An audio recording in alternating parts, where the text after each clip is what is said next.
Excuse me. Frog in the throat there. Welcome to another episode of Clocks and Blaze Final Fantasy XIV. All the way through! Okay. So tonight, because it's a weekend, and there's no pressure to finish at any particular time, so I can go to sleep for work, I'm going to... excuse me. I'm going to go through the required non-main scenario quests. So that's the Crystal Tower and the hard primal bits. So we're going to be doing Garuda and Titan and the Crystal Tower tonight. Maybe all tonight. Who knows? It might not. We might not get the Crystal Tower finished because it's quite long. So I think what we'll do, we'll head for Vesper Bay.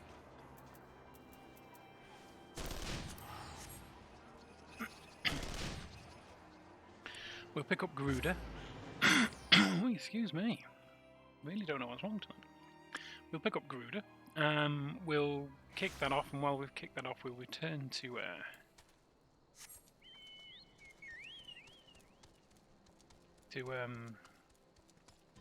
Mordona and start the Outlandish Man quests.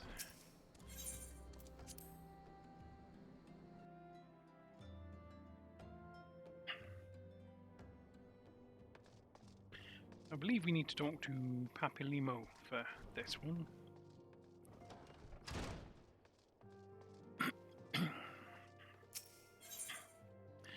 Yes. Okay. Ah, Clock. I hear you have triumphed over Ifrit. Of course, this is no less a feat than I would have expected of a warrior of light, but well done all the same. Now, I have had mind to crack open a bottle of 1547 Bacchus. But the celebration must keep. Garuda, I'm afraid to say, has also returned. As you well know, Garuda's appetite for destruction far exceeds that of other primals. Not to dishearten you, but in her latest incarnation, that appetite has become nigh insatiable. In the short time since her return, she has already wreaked tremendous havoc. You must send her back to the ether before she can do any more damage. In the meantime, Ida and I will assist the Order of the Twin Adder in their recovery effort. When you previously faced Garuda, 'twas the Enterprise that bore you through the storm that shielded her domain. Well, that storm is as a spring breeze beside the one raised this time. No airship could hope to penetrate it. And so we must count ourselves fortunate. The Order of the Twin Adder has otherwise chanced to discover a beastman aetherite leading to the Howling Eye. Before you do aught else, I would suggest you pay a visit to the Adder's Nest and have words with Commander Hugh Loire. He'll be able to tell you about the said aetherite, among other things. But make no mistake, the Lady of the Vortex will prove a formidable opponent. But I believe you can weather the storm. May the 12 keep you safe. I'm more worried about the 7.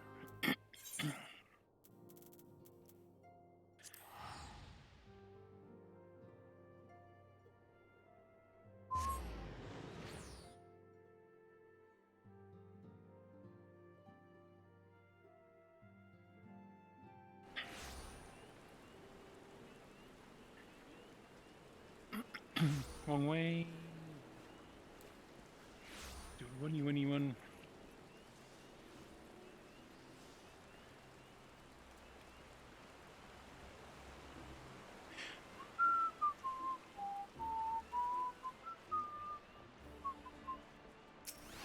Hello, Guy. Ah, Private Clockson, we are grateful for your aid. As you will already know, the acoustics will have summoned Garuda once more. Since her return, she has wasted no time unleashing her theory upon the region. Extensive damage has been reported in both the 12 Woods and Curtis. She must be stopped, and soon. Lest more lives be lost in the name of the Elder Seaseer, I humbly request you put an end to her reign of terror. As in the past, Garuda keeps her court within the Howling Eye, which is perpetually protected by a raging tempest.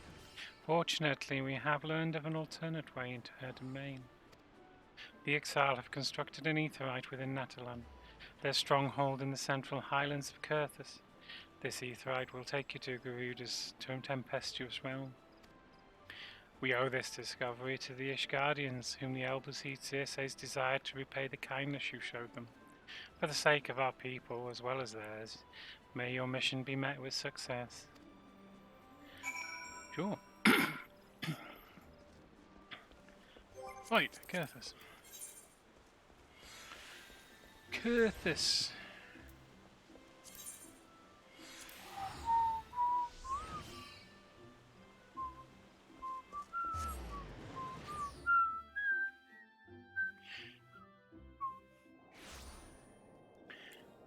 Mount up and fly. We'll fly to where we need to be.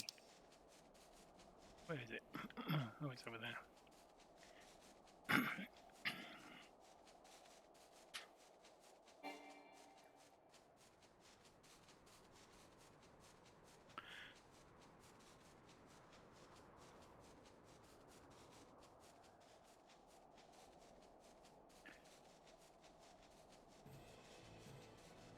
Ah, there it is, and I didn't have to fight through a billion Excel to get here.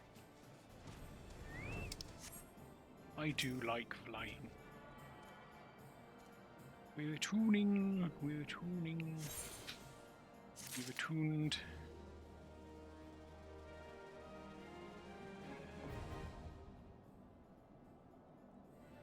Wait a minute, so we've completed that quest now?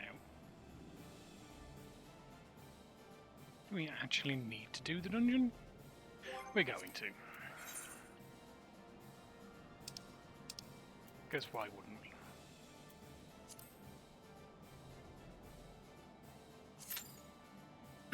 we? So let's head back and see if we can pick up the Titan one.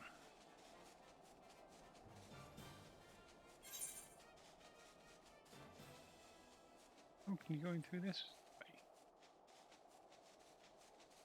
We can do. Could also have flown over the mountains, that wouldn't be a problem. But, flying in through this way, pretty cool. Oh. Head back to Vesper Bay.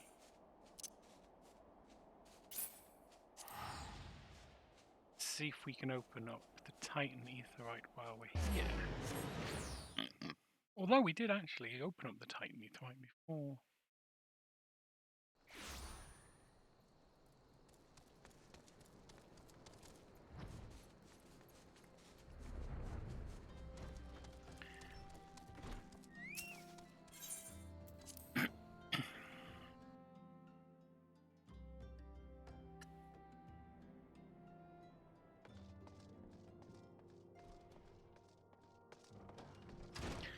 No, we don't do that.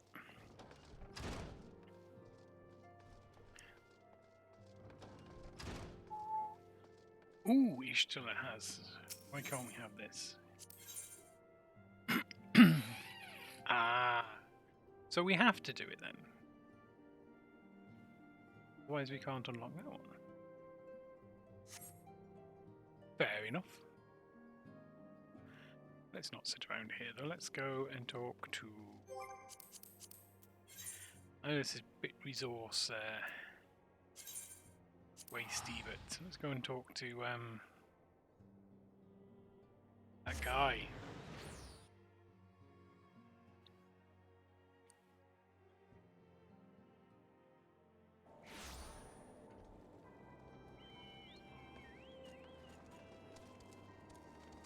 Always get turned around here. Outlandish man.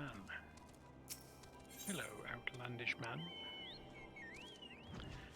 Ooh, I get some dark matter. An oddly garbed man visiting Revenant's Toll has some information which might be of interest to an experienced adventurer. Does he mean me? Do I know you? Ah, unless I'm very much mistaken, you are the famed adventurer who bested the Garlean Empire's general, are you not? The great Clockson himself. Amazing! And more than a little serendipitous. One might even call it fate, but I recently received word of a truly unique opportunity. You see, an opportunity... Oh, you see. An opportunity the like of which none but one of your proven worth could take advantage. The reward, naught less than the accumulated knowledge of a fallen civilization. The risk, a single misstep could cost you your life. But what is a little danger to a storied hero such as you? A man with absolute confidence in his own abilities stands to profit handsomely from this venture. No, I crave no recompense for my part in bringing this opportunity to your attention. The historic discoveries you shall make will be reward enough, I assure you. Right, I'm gonna have to finish this. If my words have fanned the flames of your curiosity, then I bid you seek a man by the name of Rambrose at St. Coinash Find. It is he who stands at the doorway to untold marvels, awaiting the arrival of a champion bold enough to march across the threshold. Right. I'm gonna dip out of the duty for a minute because I really need to step away for a little bit. So I will be right back. I will put on the be right back screen that I made.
Apologies.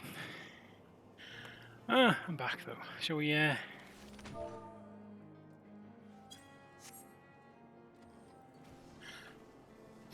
we continue?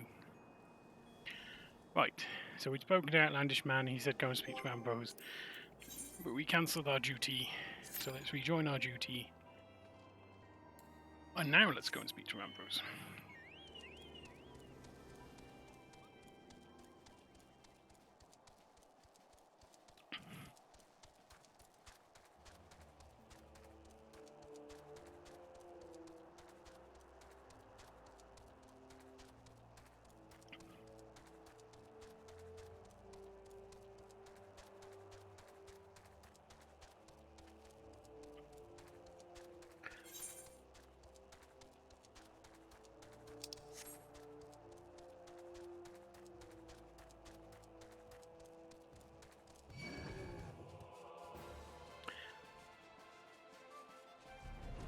Oh yes, I can fly.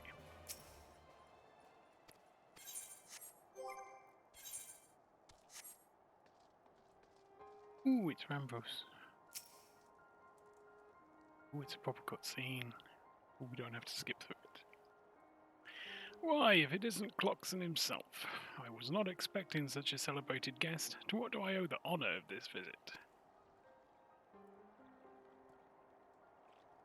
You were directed here, you say, by a man clad in foreign garb? Well, the opportunity you spoke of must surely refer to our latest anthropogeographical endeavour. Quite how he came to know of it is another matter. All knowledge of this project was supposed to be restricted to my organisation. But that is something for me to ponder in private. You are here now, and your services will, I am certain, prove valuable. I must warn you, however, that the venture we have in mind is no simple excavation. An unprepared or incautious adventurer could very well find himself on an unplanned and unpleasant journey to Thal's solemn halls. Knowing this, do you still wish to lend us your cooperation? Well, yeah, apparently. I'd rather thought you'd say that. Your courage is scarcely a secret. Now, the first clock? I thought it was you. But Sid, what brings you to St. Ashes? Don't tell me the Alliance has sent you on another realm-shaking, history-making mission to lay low an apparently insuperable foe, yes? No? Ah, I see you two are already acquainted. That is well. Master Garland, our intrepid hero here, caught wind of a forthcoming expedition and has kindly pledged to assist us. He has he? Glad to have you aboard, Clock. You don't have the faintest idea what you're volunteering for, do you? Very well, let us begin at the beginning.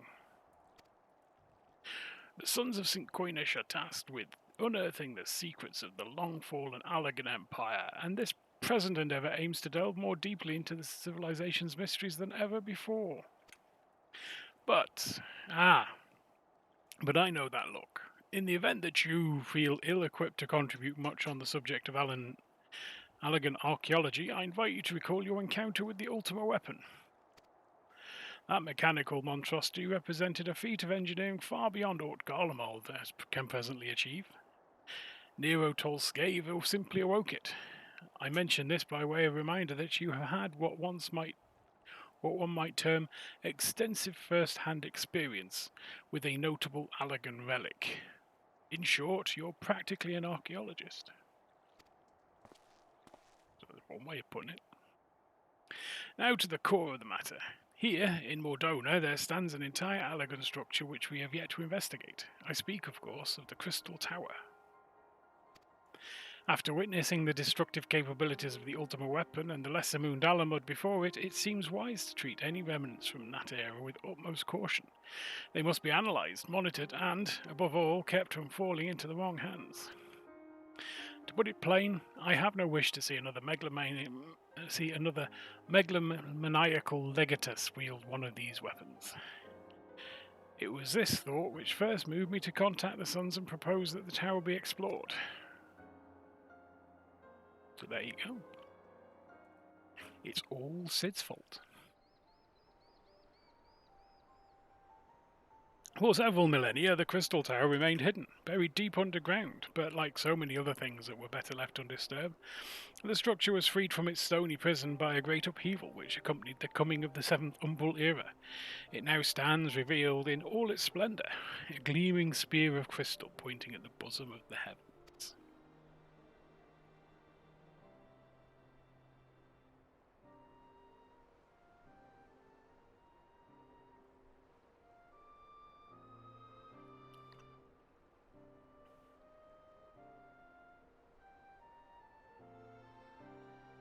Oh, there's a gap.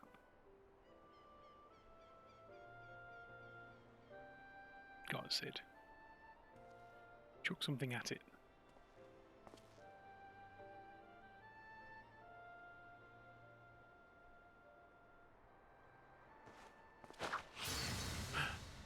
Some kind of shield. We believe the tower to be the repository of much of the ancients' wisdom. Unfortunately, its entrance is guarded by formidable defences. We cannot so much as peep through the keyhole, much less set a foot inside. These defences take the form of statues, carved into the likeness of giant swordsmen, the 8 sentinels, as the Sons are wont to call them. Is the first barrier we must overcome.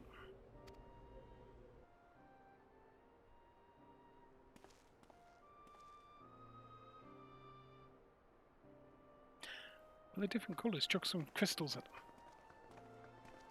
Why not simply fly over them in an airship, you ask? It's been tried before. Any vessel that ventures too close to the tower is blasted out of the air. We either destroy the statues or the front door is forever beyond our reach. Boom, boom.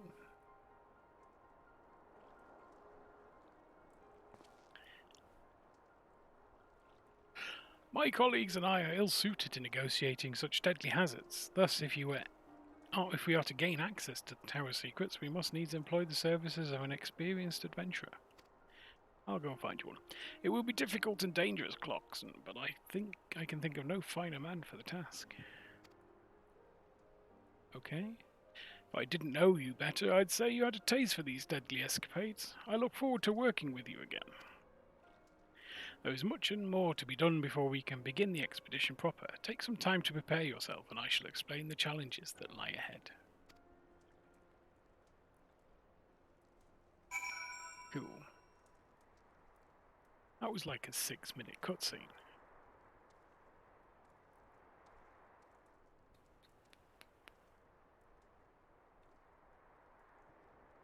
I'm nervous about taking another one in case we get... I'm not going to.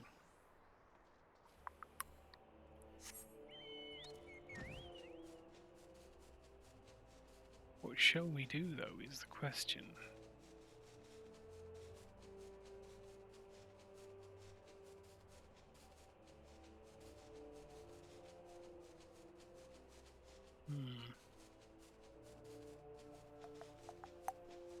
Could go and speak with Forge Master Brithael.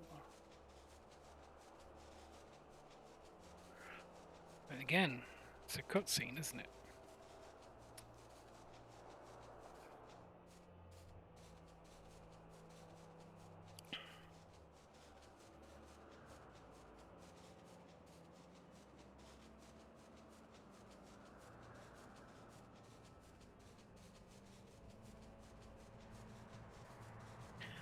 Ooh, electrical bits. Can we sit in the middle? Do we get electrocuted?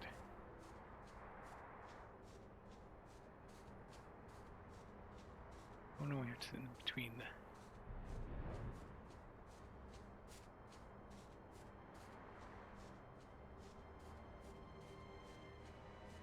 Oh, it's avoiding us. We go in the middle there.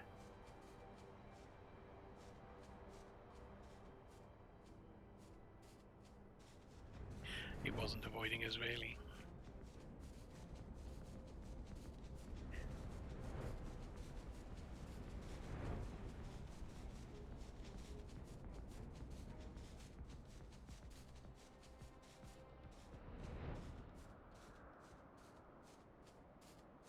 There's another one up here.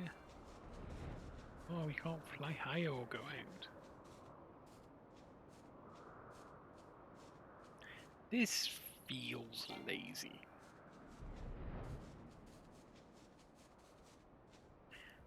Like 1, 2,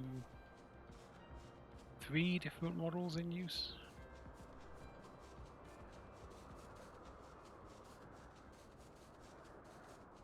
To decorate the tops.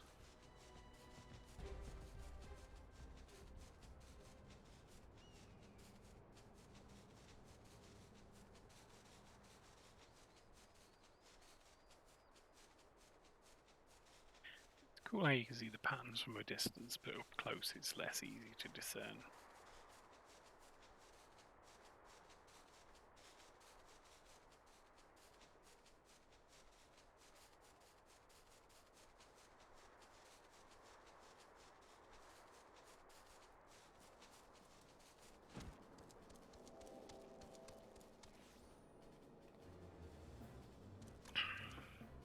I could see if we can buy anything for our tombstones.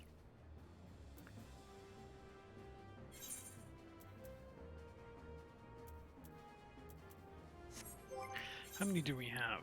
834. What a weird number to have.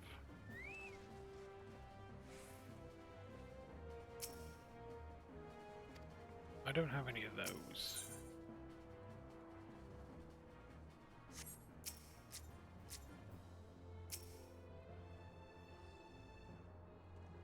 That's a chocobo. What are we? A DOW? We're a DOW. Oh, we're getting special arms.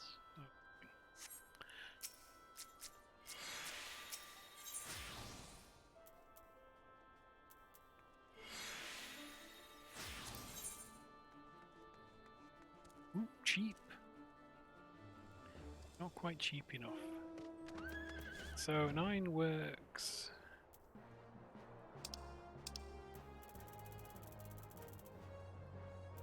So these are level 130. Okay. Alright. So let's get an armor. Cuirass of Maiming. Cuirass. Okay.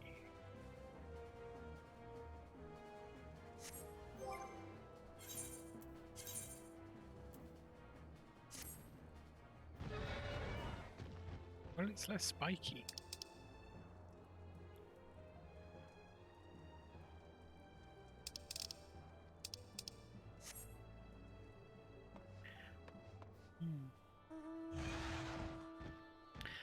I think it looks better. Oh, it's got a thing on the back. Ironworks symbol. Oh, because it's made by the Ironworks, I'd imagine. Oh, this Howling Eye looks like it's going to take a while.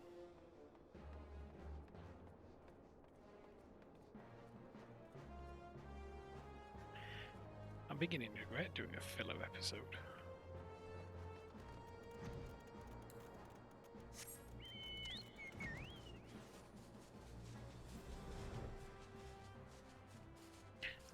Let's go and start the next thing.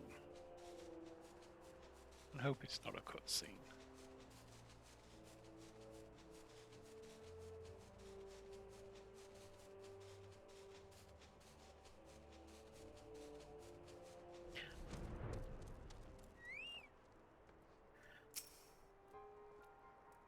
Our first objective is to reach the entrance to the Crystal Tower. As I previously mentioned, however, this will prove no easy task. The entrance is guarded by powerful defense mechanisms, each one utilizing one of the 4 elements: fire, water, wind, or earth. Anyone attempting to simply stroll past these unsleeping sentinels invites swift obliteration. Based on Master Garland's analyses, however, we are reasonably certain that the attacks of these lethal contraptions can be reflected using a crystal of the corresponding element. Naturally, these crystals must be of surpassing clarity, free of the slightest impurities, much like the flora specimens used by the beastmen in their primal summoning rituals. Mayhap I should have said exactly like the specimens they use. Sorry, that was... Were there any other way, we would not ask this of you, but we need someone to enter the Beast Tribe strongholds and liberate their perfect crystals. For the moment, I would have you focus on obtaining 2 of the 4 crystals we require. Pray make for Lanosia, where both the Sapsa spawning grounds and the Ulgamaro mines are located. You may be certain that the materials used in the Beastman's sacred rituals will be well defended. Whether you choose to venture there alone or with companions, I shall leave to your discretion, but whatever you do, please be careful. Alright. Where are we going? Limsa. Oh, we kind of wanted to head in that general direction anyway, didn't we?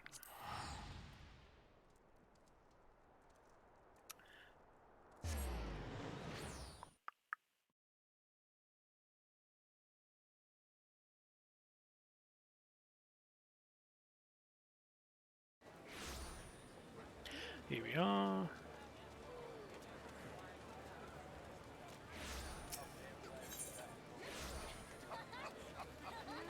You know what? I'm going to risk turning in this quest.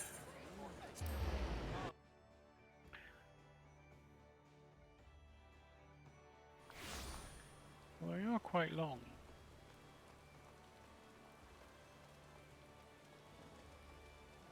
They do talk for a bit.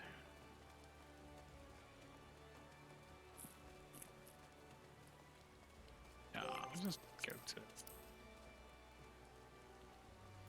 We'll just go to... Aleppo.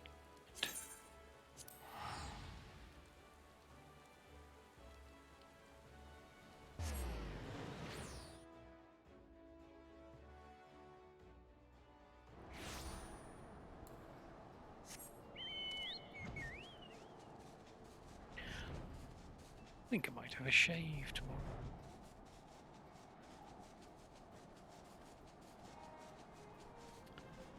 It's getting a bit unruly. And terribly annoying.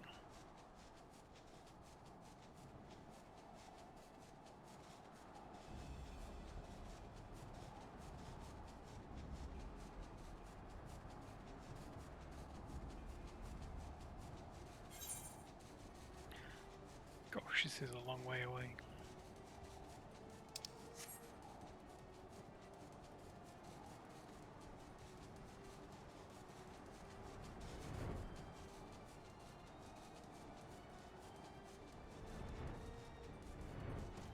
Oh, we've got a destination. We're surveying. We've surveyed.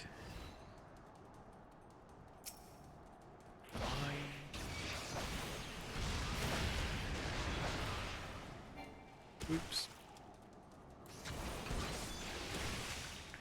We got a little bit carried away with the jumping around then.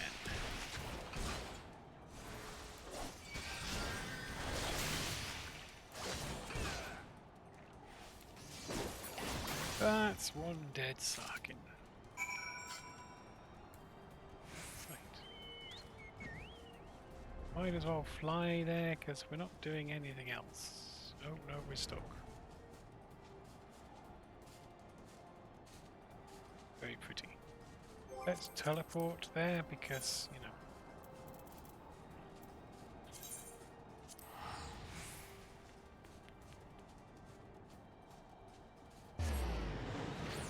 Well, we're 40 minutes into the stream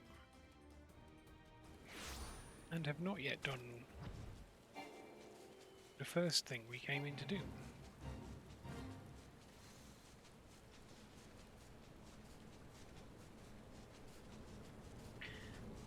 Which is a mighty shame.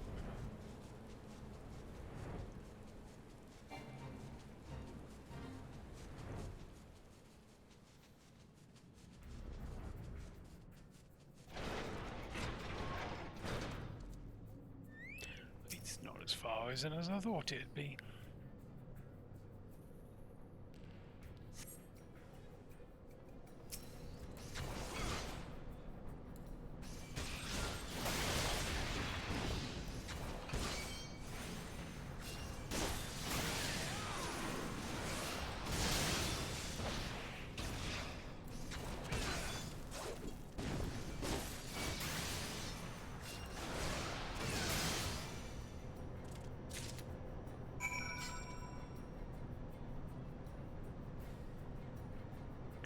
Alright, back to modern.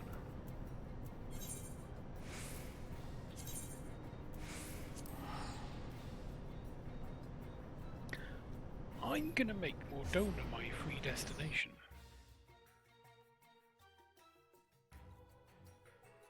So I'm gonna be coming back here a lot, I think.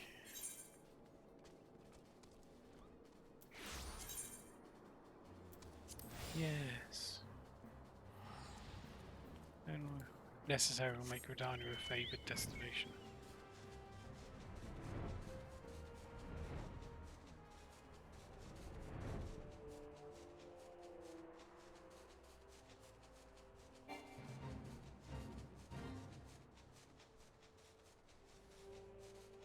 Maybe Saturday night's not the best time to do these things.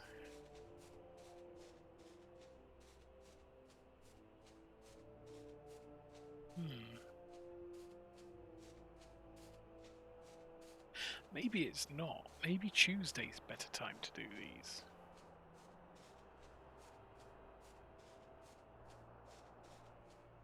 When people are desperate for tombstone. Well, desperate.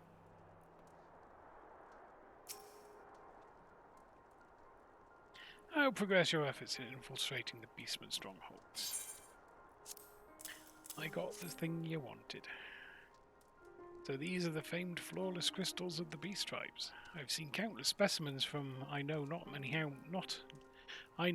how many excavations, but nothing to compare to these. Their purity is astounding. You have done well, Clock. With these in our possession, we lack only the crystals of fire and wind. The former lies in Zaharak, the war camp of the Aljar. In Thanalan, the latter in Natalan, the roost of the Ixal in the hills of Kurthus. You can expect them to be as closely guarded as the first two, if not more so. Still, I look forward to receiving word of your resounding success. So, no pressure then.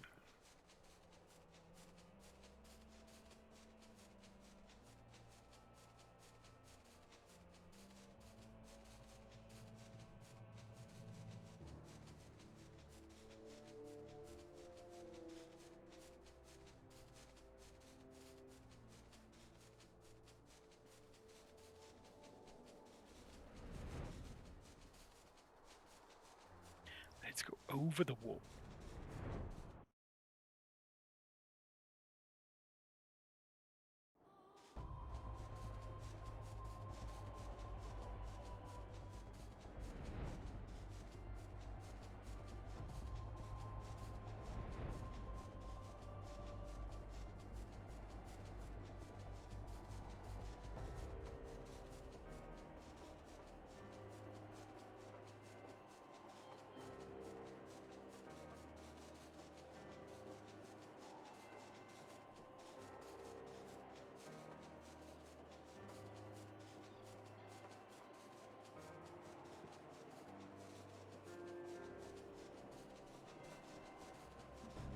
Oh, Newton. Pull up. Pull up. Or is that just me?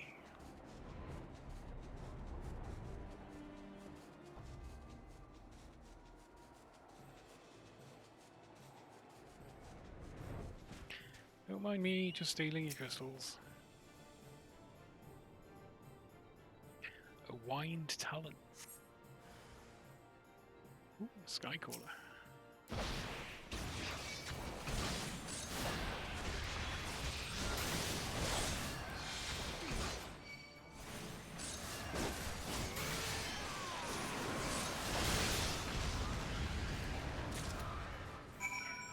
Well, he didn't last long.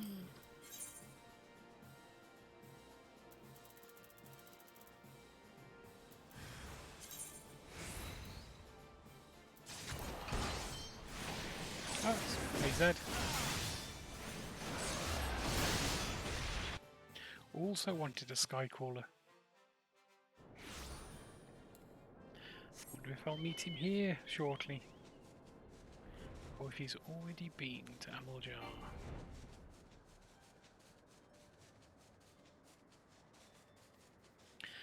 It's very foggy. Both Amaljar and here. Kurthas and here. Weirdly foggy, one might say. Sandrak. Alright, we're going down, it's fine. There's a pugilist.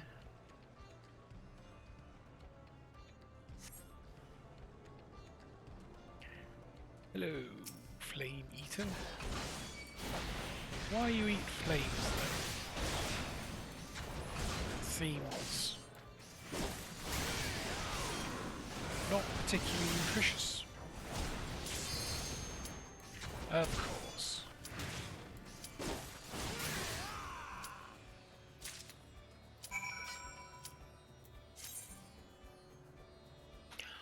Of course. At least it popped. At least it popped. Cutscene, hopefully short. The Howling Eye. Hard.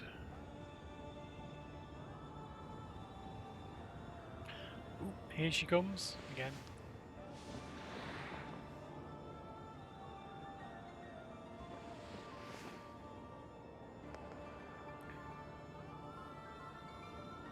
Those are some pointy stilettos.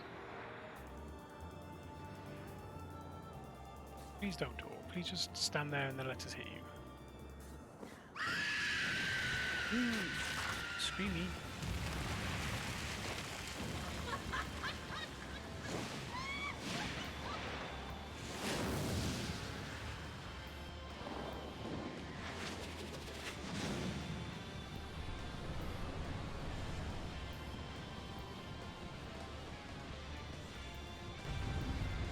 I mean, that was a big reveal of your eyes.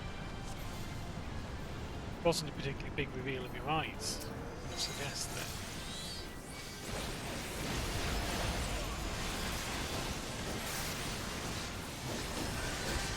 Yeah, that's me. I'm the new guy.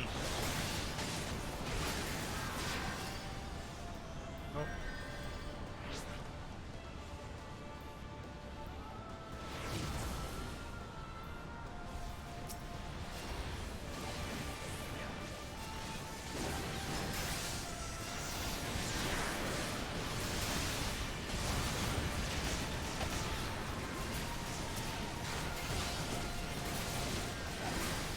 Well, let everyone else take care of them.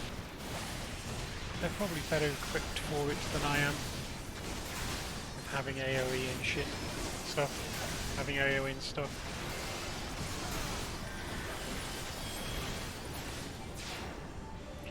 Oh, shut up again.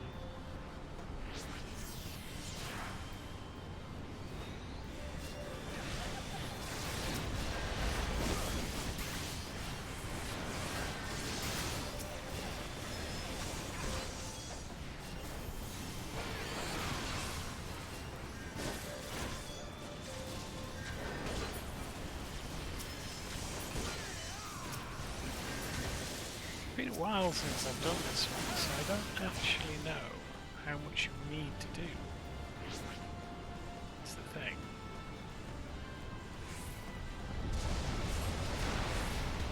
Oh no, all the rocks have gone.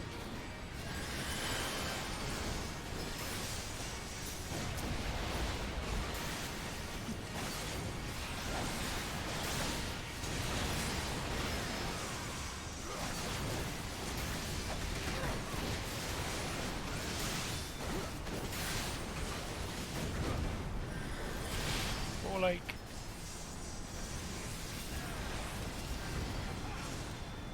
no, pulling it out of that thing would be really useful.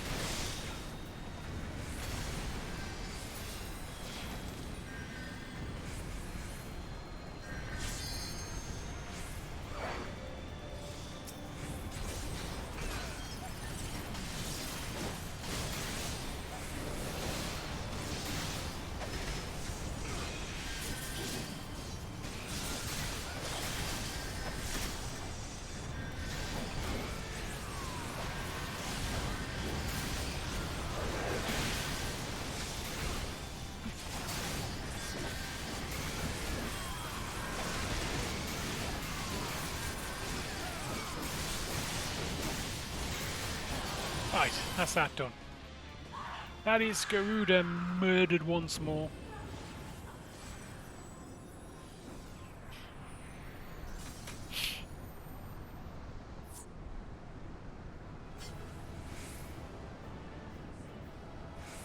What's Garuda's gaze? What's a gladiator? I don't want a gladiator thing. Who wants a gladiator thing? Apart from a gladiator, maybe.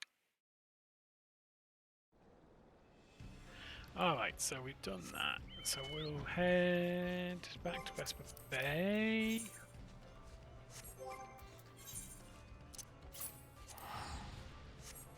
We'll get Ishtola to give us the next quest. We'll queue up for Titan. I presume we'll have to go into two with a different Aetheryte.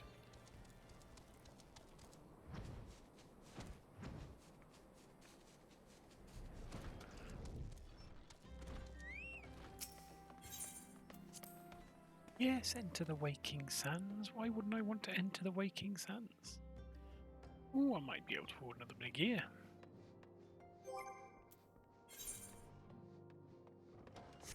Yes I could. Hello, Ishtola. Ishtola would entrust you with the titanic task of defeating a greatly strengthened Titan. So, both Ifrit and Garuda are now vanquished by your hands. Truly, you have earned yourself a rest. What would you do? Would that you had the luxury of the time to enjoy it. It pains me to say that Titan is also returned, and with a vengeance. As was the case with his primal brethren, he has grown stronger than he was before. When I went about my investigation, all indications suggested that kobolds were nowhere near ready to resume their summoning rites, but it turns out they were deceiving us. I should have known better. The kobold's subterranean domain runs deep, and they can easily hoard crystals without our being none the wiser, and a vast hoard it must have been. Till now, Garuda was the most powerful among the three recently active primals, but according to our latest readings, Titan has usurped that honour. A primal's might is determined by two factors, the amount of crystals it has gorged upon and the fervour of its believers. I would like nothing more than to measure precisely how strong the Lord of Crags has become, but I fear the time for such prudence has run out.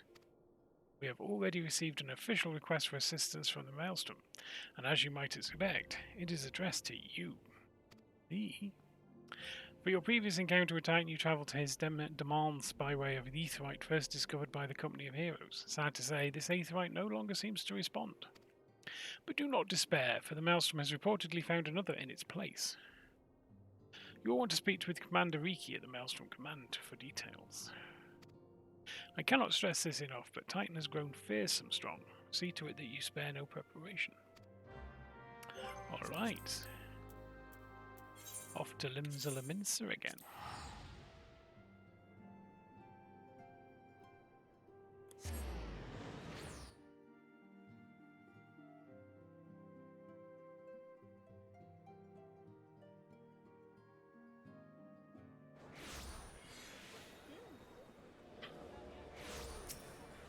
Right, this time we'll go and see Commander Riki, then we will finish that quest and do that cutscene.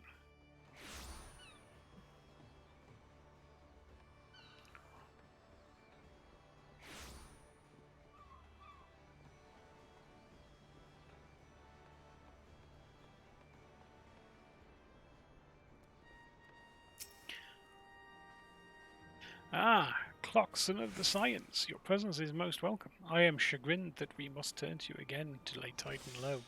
No doubt this is yesterday's news to you, but the Lord of Crags has returned more ferocious and formidable than he was before. We cannot fathom how the kobolds are able to obtain such vast stores of crystals, and in so short a time we will learn the answer in the coming moons, I suspect. But first things first. We need you to vanquish Titan before he and the kobolds have a chance to wreak havoc on Limsa.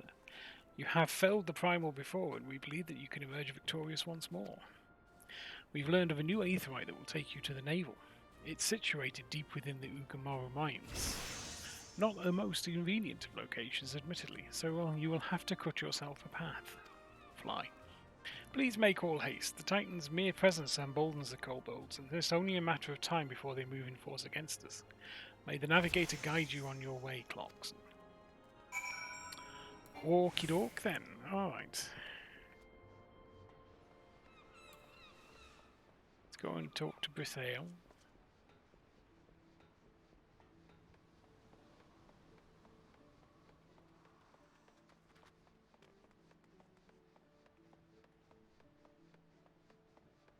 And we'll go and find the Aetherite, and then we'll queue for Titan.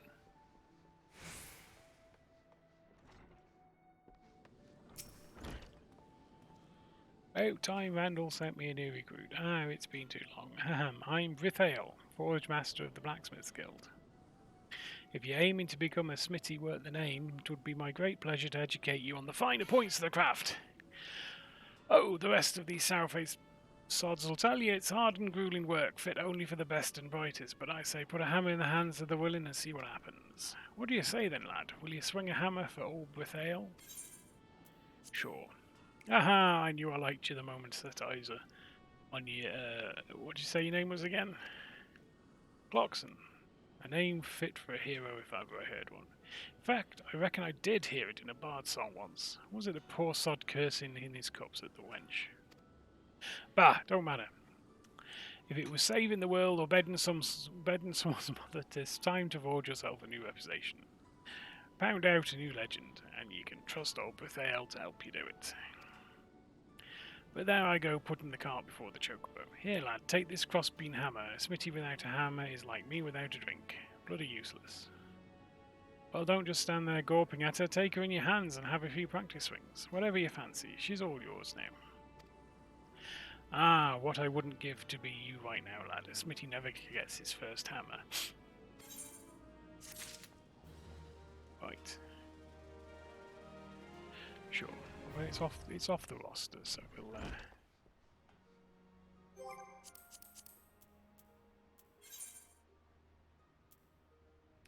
I really can't.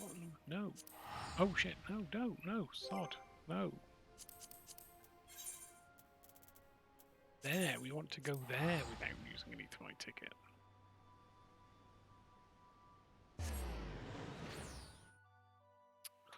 And there we shall go. Can't fly without a chocobo.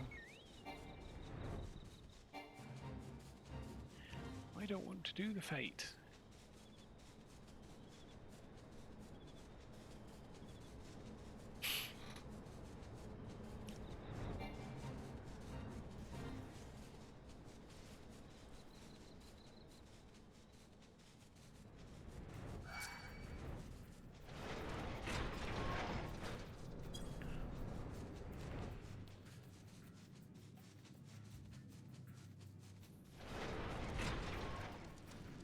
This way.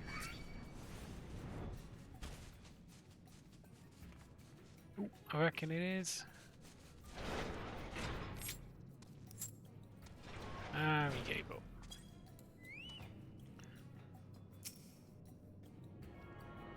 We were tuning. Weird.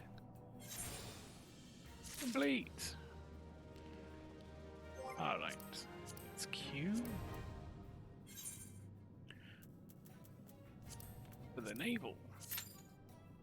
Right, just gonna grab a quick drink. I will be back in a second, and then we shall continue queuing for the naval.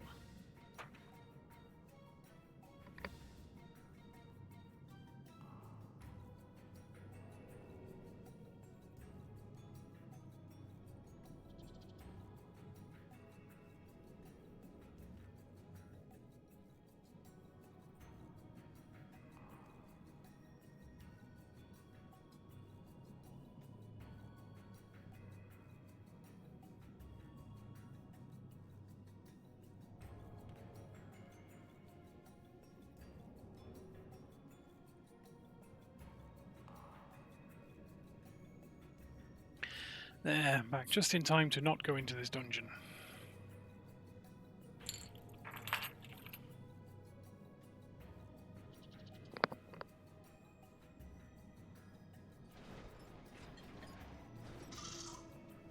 Careful now.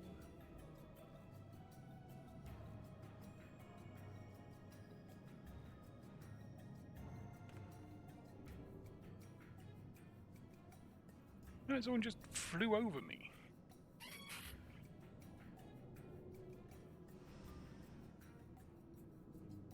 Alright, where should we go now?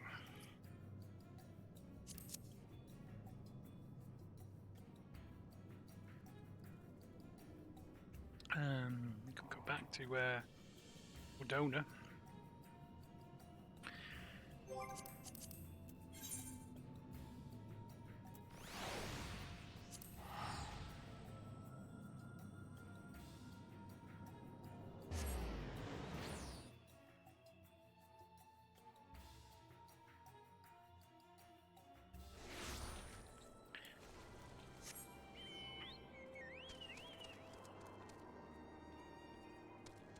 Right, let's go and chat to Ambrose.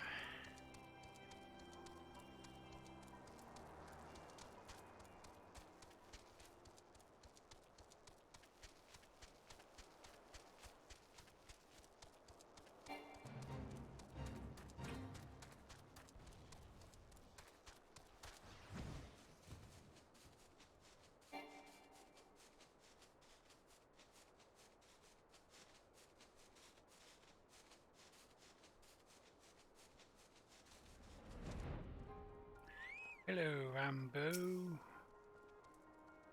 Clarkson, it's good to see you. Tell me, were you able to obtain the remaining crystals from the Beastmen?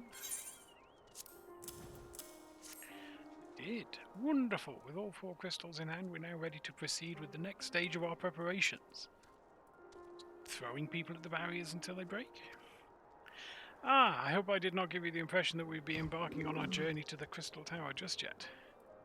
Alas, there is another step which must be completed ere we come to that. While the crystals you acquired are indeed flawless, they are of little use in their present form. If they are to reflect the elemental forces of tower defences, they must needs be cut and polished. A process which calls for a very particular set of materials. Oh, okay.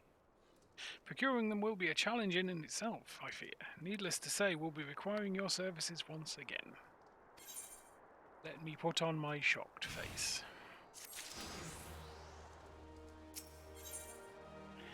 Sanding it down. Probably the one we want. Ambrose wishes to proceed with the shaping of the flawless crystals. Excellent. If the flawless crystals you procured for us are to retain their elemental purity during the shaping process, a very specific set of abrasive substances will be required. Well, I say substances, but one might just well call them one substance, namely ether sand, which has 4 elementally aspected varieties. Of course it does. Why wouldn't it?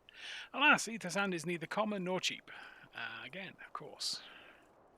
Indeed, if it is not unusual for the abrasive to exceed the value of the precious stones it is used to polish. Given the rarity of the materials in question, the Goldsmiths Guild in Uldar seemed the likeliest place to purchase the quantity required. When I contacted the Guildmaster, however, I was informed that no ether sand was currently available, though I requested that word be sent as soon as new stock came in. I have yet to receive aught but apologies. I should mention at this point that I placed the order sometime before you procured the flawless crystals. I am well aware that acquiring ether sand is no small feat, of course, and I am not an impatient man, but I fear the more we delay our investigation, the greater the risk that the tower's secrets may fall into the hands of other less savoury parties. That is why I wish to entrust you with a payment for our purchase, and send you to speak directly with Guildmaster Serendipity. Mayhap the presence of such a distinguished personage will spur the guild into action. In any event, it is my hope that when we next meet, you will have found at least one of the 4 varieties of ether sand we require. Alright, we're off to Uldar.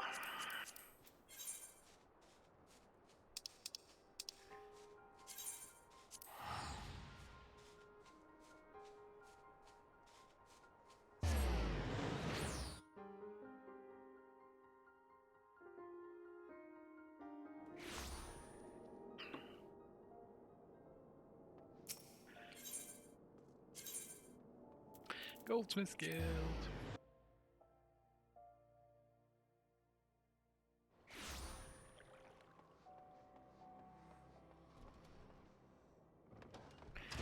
Hello, Serendipitous.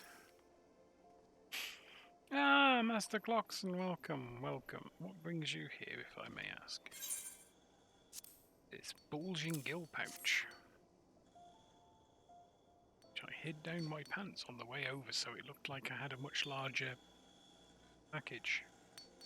You're here on behalf of the Sons of St. Quinash. What fortunate timing. Of course it is. I was just about to contact Master Rambo with the news that we finally managed to acquire the quantity of FFXIV ether sand. I'm afraid it may be some time before we can supply the other 3 varieties, but you're welcome to settle accounts for that which we have now. Pray speak with Jemime over the... Ah, I do beg your pardon. It seems she's assisting another customer. Oh, Biggs. Without that sand, well, oh, is he also after ether sand? I sympathise with your plight, sir, but as I explained, the ether sand in question is already spoken for. If you'd like to reserve the next shipment, then I would be happy to accept the funds you've offered as partial payment. Partial? Saying that it's not enough? I'm already stretching our research budget as it is. I suppose a man can do without a midday meal for a year or 2. Clarkson, it's been too long. What brings you here? Got your eye on something expensive, have you? Oh, he's noticed my bulging gill pouch.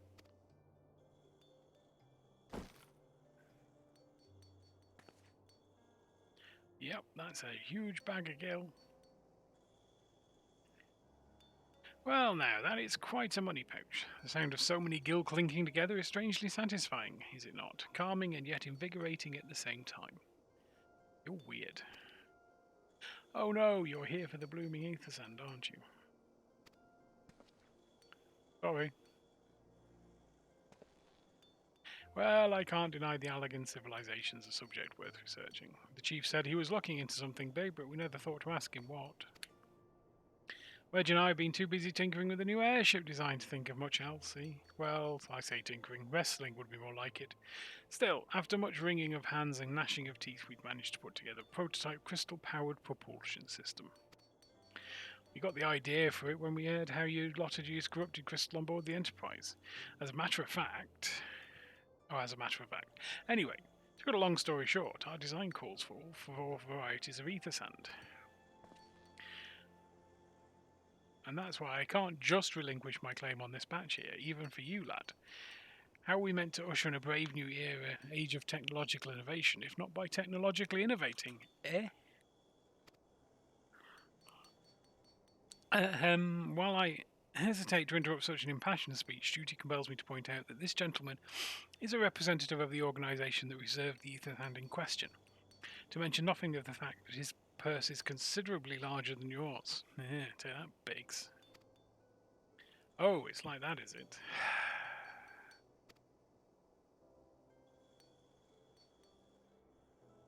All right.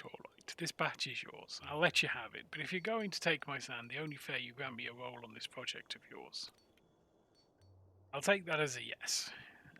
It's not every day you get a chance to experiment with the wonders of the ancients. With any luck, they'll inspire me to think of another technological innovation or 2.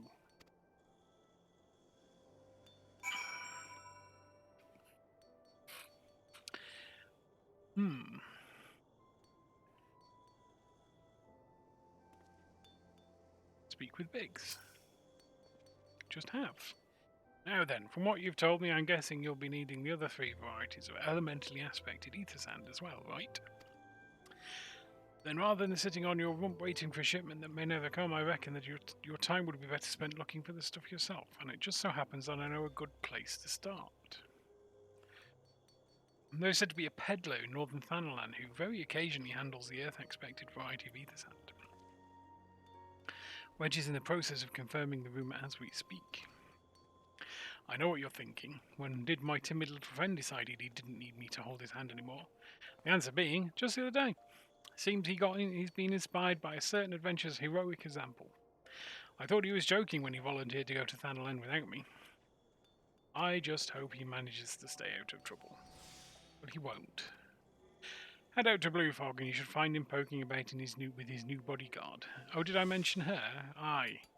Wedge thought it might be wise to hire an adventurer to accompany him, just in case your heroic example turned out to be less inspiring than he thirsted for.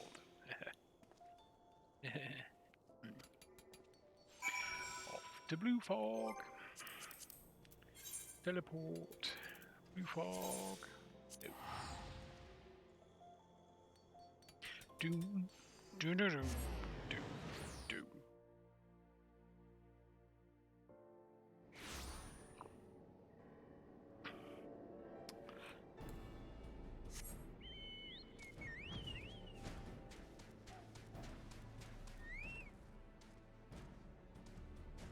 Is there...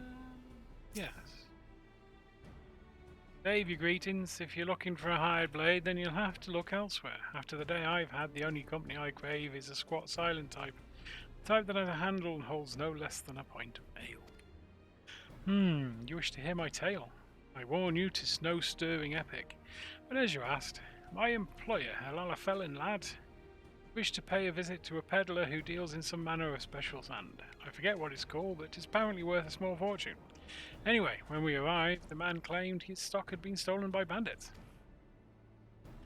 Determined not to return empty-handed, we crept into the bandit stronghold, set about locating the stolen goods. Long story short, alarms were raised, rogues were awoken, and we fled in a blind panic. I was separated from my employer in the confusion, and I've not seen him since. Oh, a friend of yours, is he? Then you'd best be prepared for the worst. 'Tis just possible the poor sod may yet be lost in old Amalgina mithril mine, but I fear the bandits will have caught up with him by now.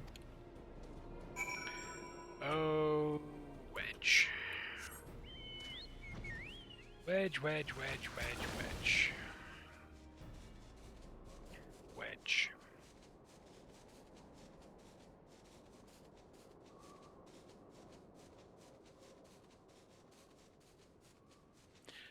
He's not there. Oh, it's over there.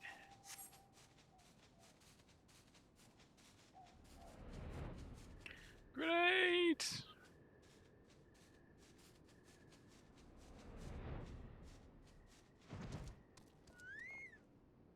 Lunatics.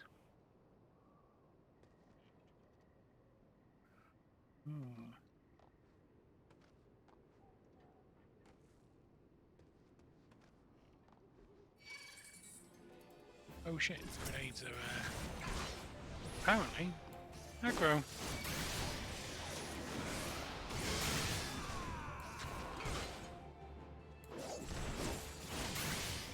Though not very difficult to kill. Really? Just nudged him on the way past.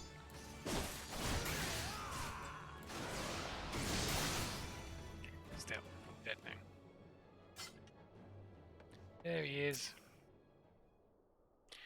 Let's aid. Ooh, cutscene. How could I be so stupid? Sneaking into a bandit's lair. It's just not the sort of thing I do, and now I'm going to die for it. No, I'll just need to calm down. I can do this. I can be brave. I'm going to stand up and I'm going to walk out of here. Here we go. Yeah.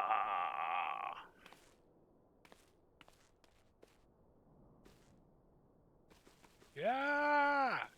I'm sorry. Please don't kill me. I promise I'll leave and never come back.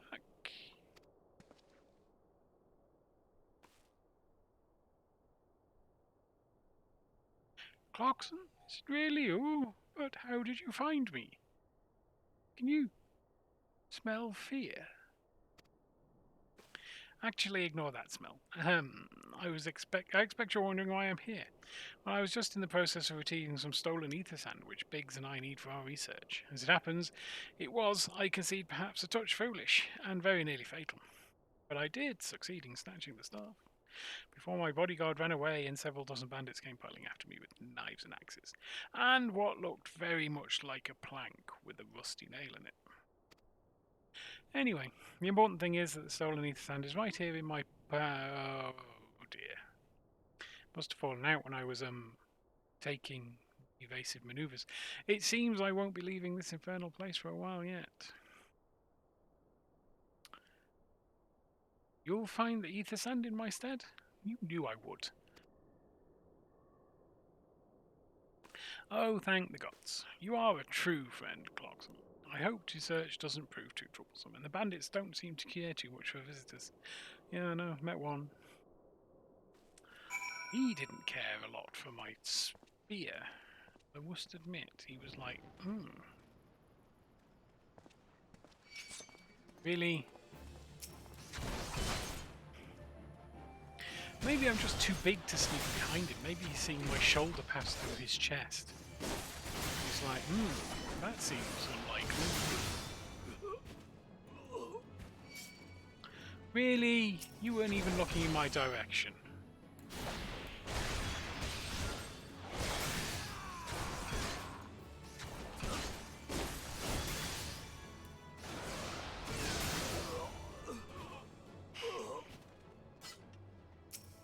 Earth cradled ether sand.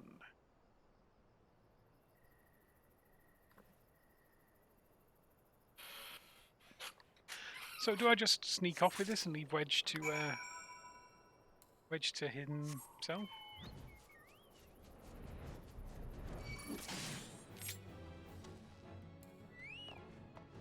Come and get me, grenade.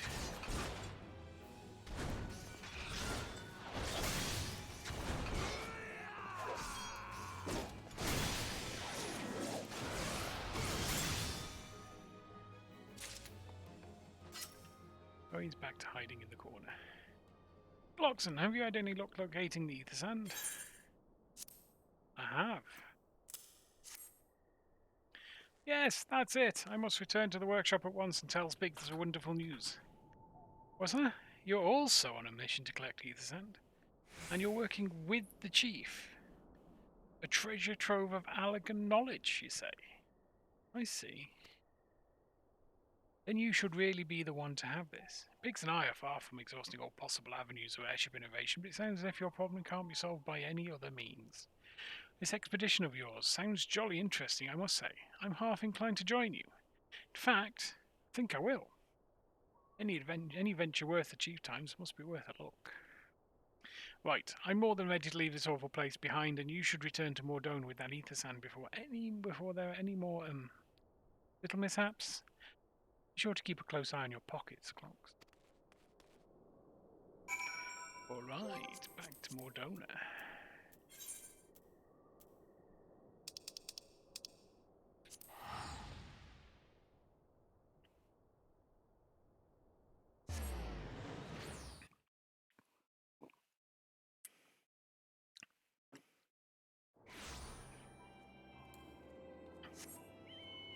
I'm not doing very well gaining all the levels before I hit Heavenswood. That doesn't seem unlikely though, does it?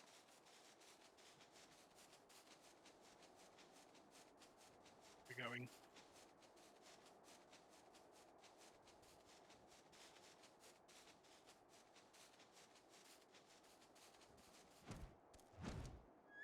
Hello, Rambo. Ah, Clock, you've returned. I take it from your presence that you were successful in procuring us some ether sand. Tell me, which variety did you find? I found two.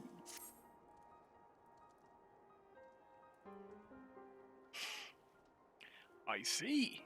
Two varieties. Well, that is two more than I could reasonably expected, and two less than I'd hoped you'd say. Forgive my flippancy, you've done really well. Truly. If all goes to plan, we need no longer fear death by fire or earth. Master Garland, if you will be so kind as to prepare the relevant crystals. I shall set to work immediately. Truth be told, I've been looking forward to this. One does not encounter materials like these every day. Speaking of which, how in the 7X did you find them? Mistake me not, old friend. I know only too well how capable you are, but ether sand isn't something you simply find gathering dust at the back of a merchant's rare gem cabinet. You had help from Biggs and Wedge. trust them to design a revolutionary new engine the moment I turn me back. How is a genius meant to rest on his laurels when his employees are so damnably inventive there? And now they're determined to join us, are they? Typical. I jest, of course. It will be good to have them around. Still, as a matter of professional pride, let's endeavour to procure the 2 remaining varieties of ether sand before they arrive, shall we? Tell me, Rambo, have we any information on where the water and wind aspected types might be hiding? Or as of yet, but I've made certain arrangements. We shall soon see if my efforts have borne fruit. Forgive me for observing, but you seem less than enthusiastic about that prospect. If there's a complication, I'd rather we discuss it now than risk jeopardizing the expedition.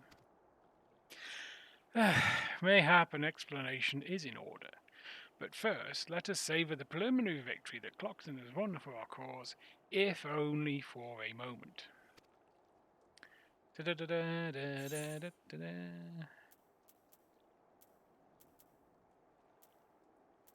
Ooh, critical. No, I never use this stuff. Go for the silver pizzas. It's not like materia is hard to come by.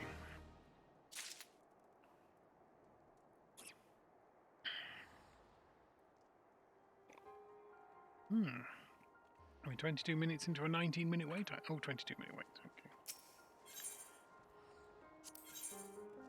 Ambrose wishes to discuss the procurement of the outstanding varieties of ether sand. Okay then. Yes, I will speak of the arrangements I made to acquire the 2 remaining varieties of ether sand. Some days ago, I asked a Charlian acquaintance of mine to travel to Gridania and there gather the necessary materials. Since that time, however, I have been nary a whisper from him. To be frank, this lack of communication is not entirely uncharacteristic, but I cannot discount the possibility that something like ill has befallen the man. Alas, we do not have time to investigate his fate. As I mentioned before, the more we delay our expedition, the more likely it is that the Crystal Tower's secrets will fall into the wrong hands. Therefore, I would entrust you with the same mission I assigned to my friend. Travel to the Black Shroud and seek out Parsemontre, the master of the markets in Gridania. If anyone knows where ether sand might be bought, it is he. Ooh. Handy.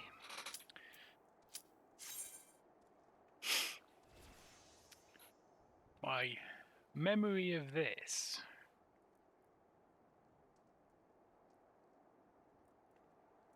fight is it's more technically demanding than difficult.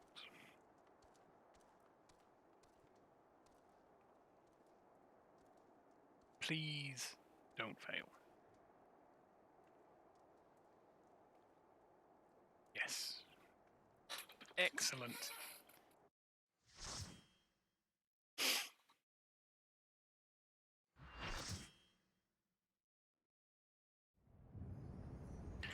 The Neville. Heart. Ooh. It's floating rocks again. Put himself in jail. And broken out of it. Well done, you.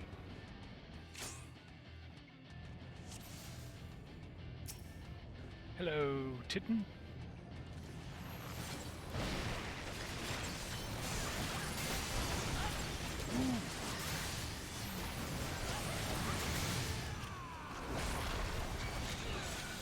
I don't remember a lot about this fight, but I do remember that he generally points like towards the edge. Ooh, he's off.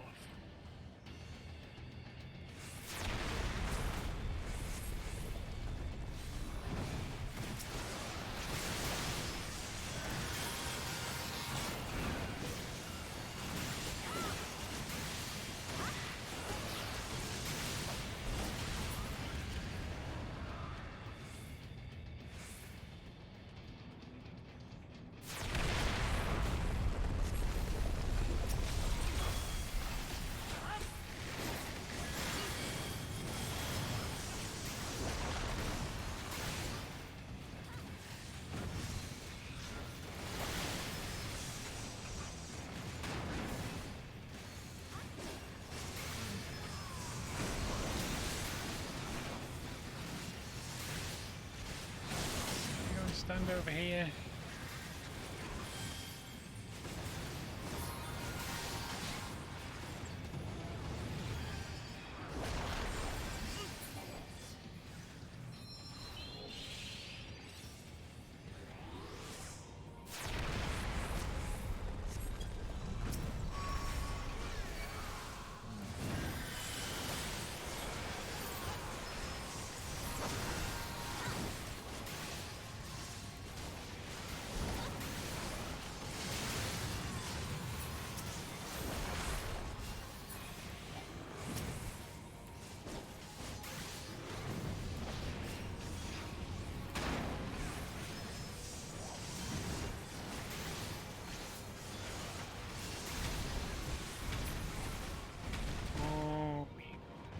Broke his beating heart.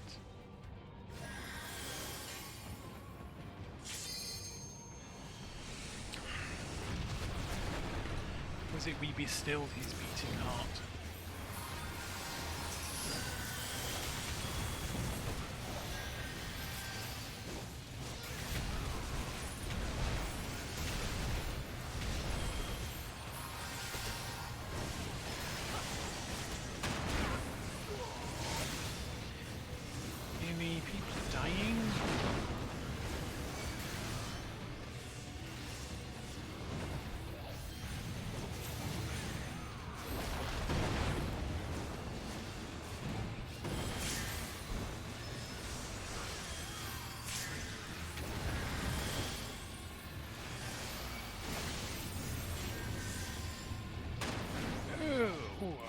Got out of that.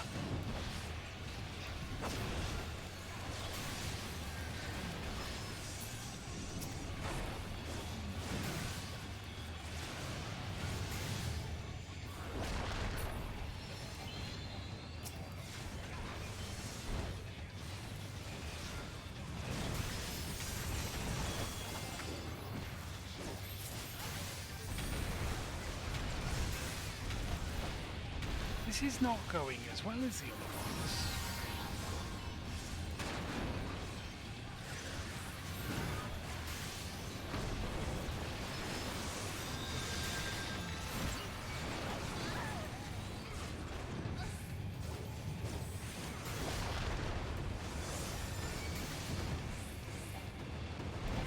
Am I tanking now? No, I'm dead. Oh, too late.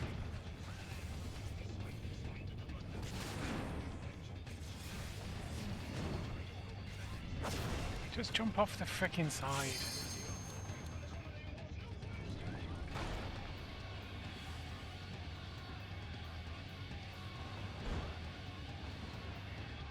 Well, this could be interesting.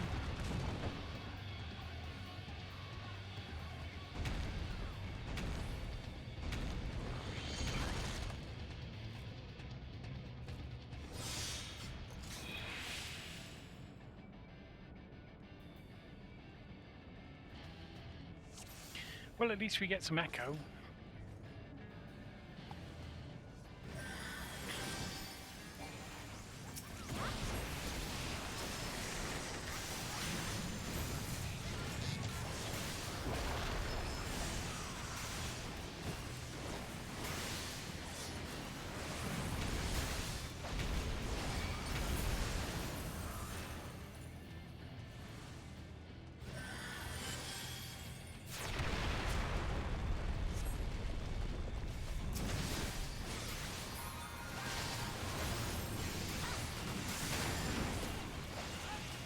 Shit.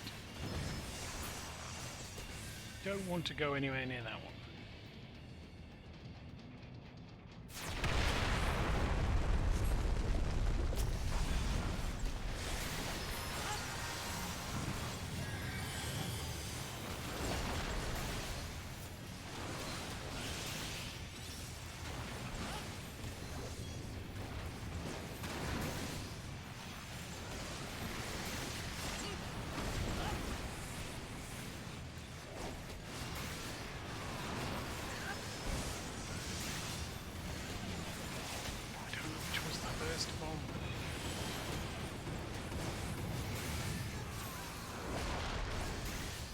How's the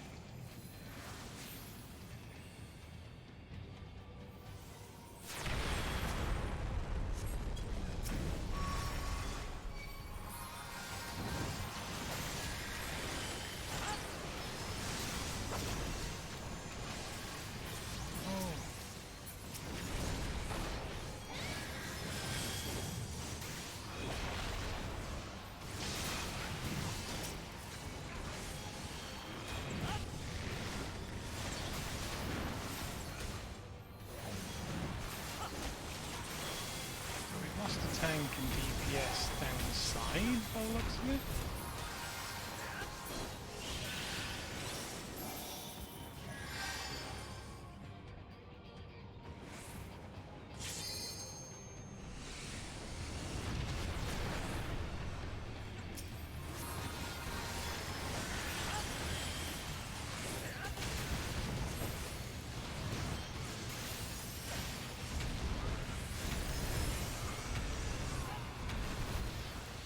We should still be fine.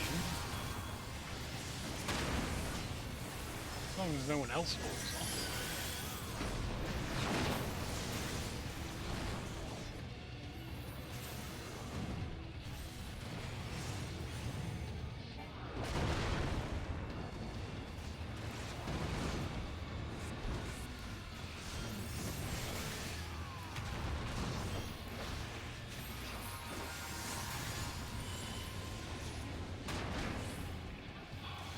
Am I getting lag? Or am I just a bit slow?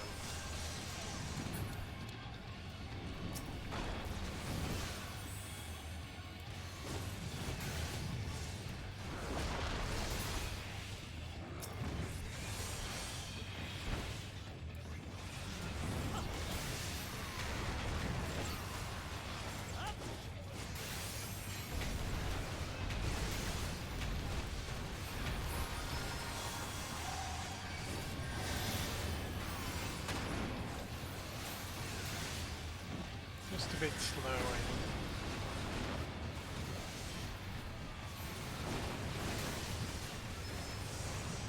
Shit.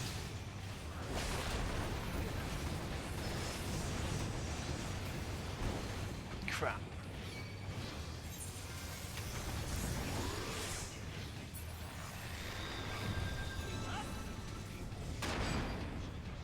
Well, that was cool.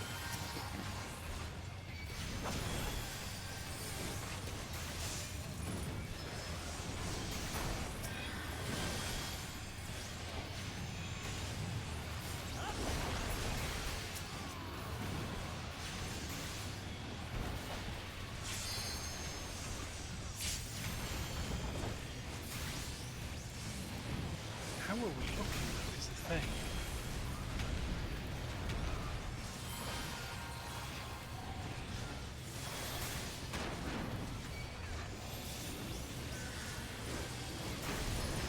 I mean, it's not looking terrible.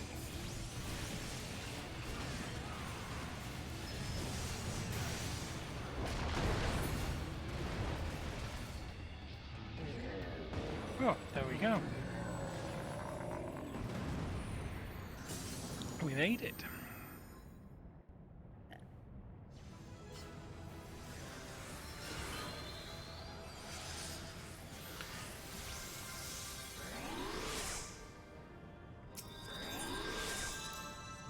Leave the duty.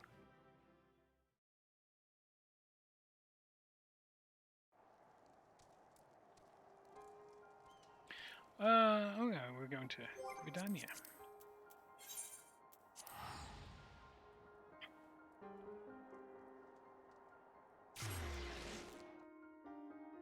We can focus on these now. But whether or not we get through all three tonight, I am doubtful. Get through one tonight, that would be great.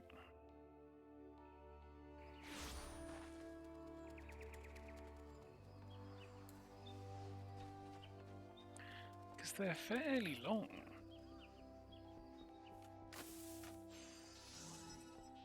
There he is. No eel pies for you this time, Pally. Yes, I'm sorry. Did you say you wish to purchase ether sand?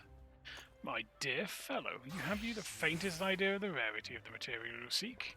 Why, I have not seen so much as a grain of ether sand in these markets for many a long year. I could tell you where one might mine the ore from which the water-aspected variety is I could tell you where one might mine the ore from which the water-aspected variety of the abrasive is derived, but only a desperate fool would willingly set foot in the place. You seem undeterred. Very well. Are you familiar with Earth's Gift? That is where the ore is to be found, in an area inhabited by a particularly pernicious hog. Should you encounter the Betusk Nightmare, you will know that you're in the right place, albeit at the wrong time. Farewell. Well, aren't you just lovely? Alright, let's teleport to Quarry Mill. Quarry Mill. It's near Earth's Gift.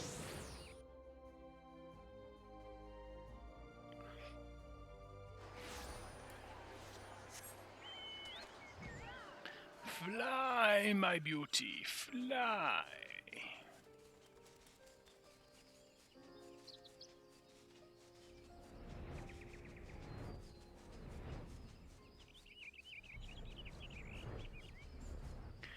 Wild hog. Hulking hog carcass.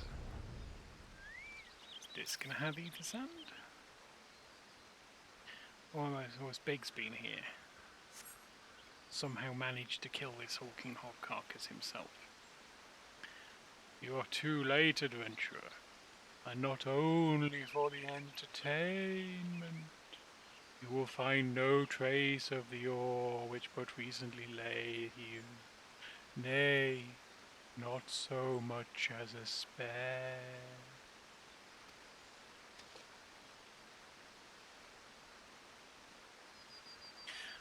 Ah, no, you will never spy me from there. For the time being, at least, you will have to trust the evidence of your ears. Now stop squinting at the foliage and listen. As I told you, the water-blessed mineral you hope to find is gone, taken by me. Victory has made me magnanimous. However, accordingly, I have decided to share the location of an alternative source of ether sand with you. The wind-touched variety, to be specific. I trust I have your attention. Good. A band of Excel in the North Shroud keeps a quantity for the abrasive for the purpose of removing impurities from lesser crystals.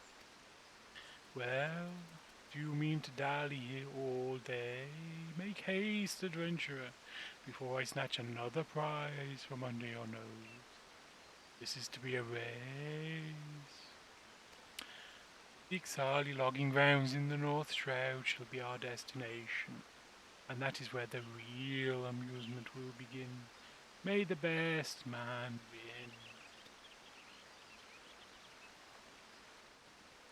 So I just decided he was a ghost. And I'll be honest, if he can travel there faster than I can etherport there.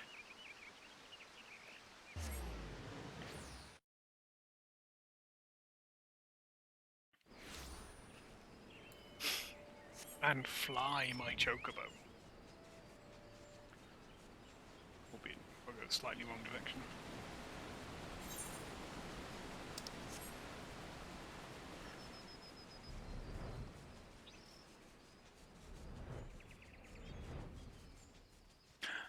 An SPC!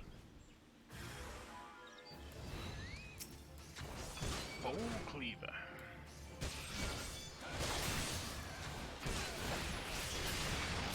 A dead bowl cleaver. A limb critter.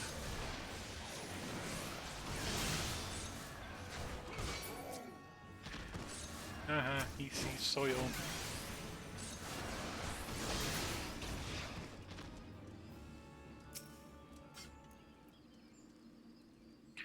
Oh, why does interacting take so long?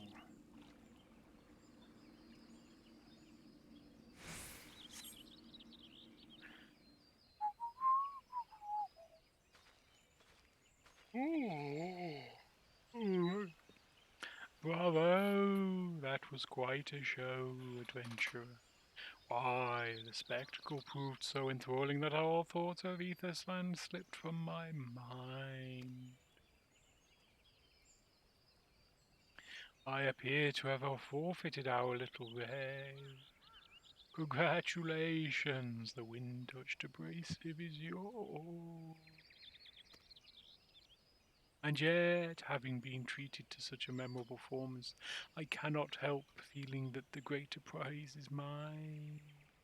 This iniquity must not stand. I insist that you accept a token of my appreciation. Payment for this entertainment will be waiting for you to the east, in a clearing within Proud Creek. Pray retrieve the gift ere it is crushed beneath the iron feet of the Dullahans.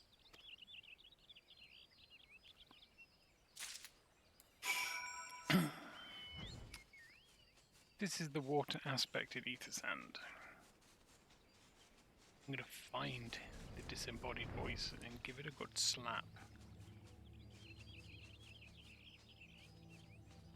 There it is, of course it is. Alright. Well, you're not very big, are you?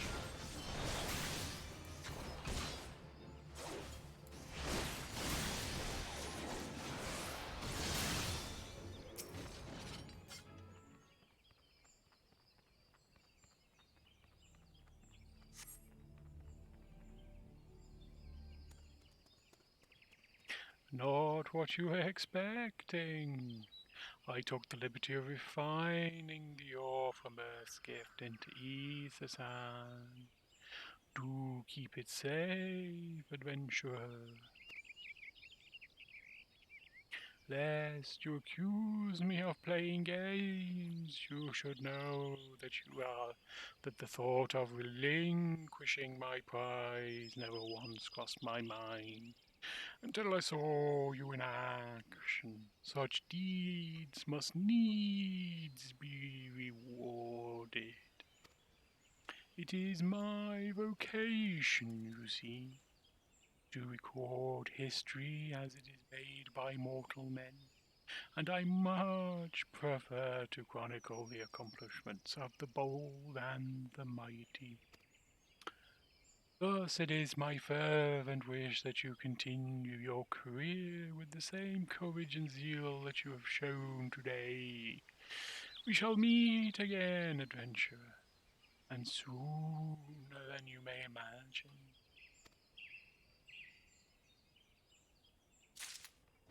Cool. That stupid voice made my throat hurt, so let's teleport to more dons.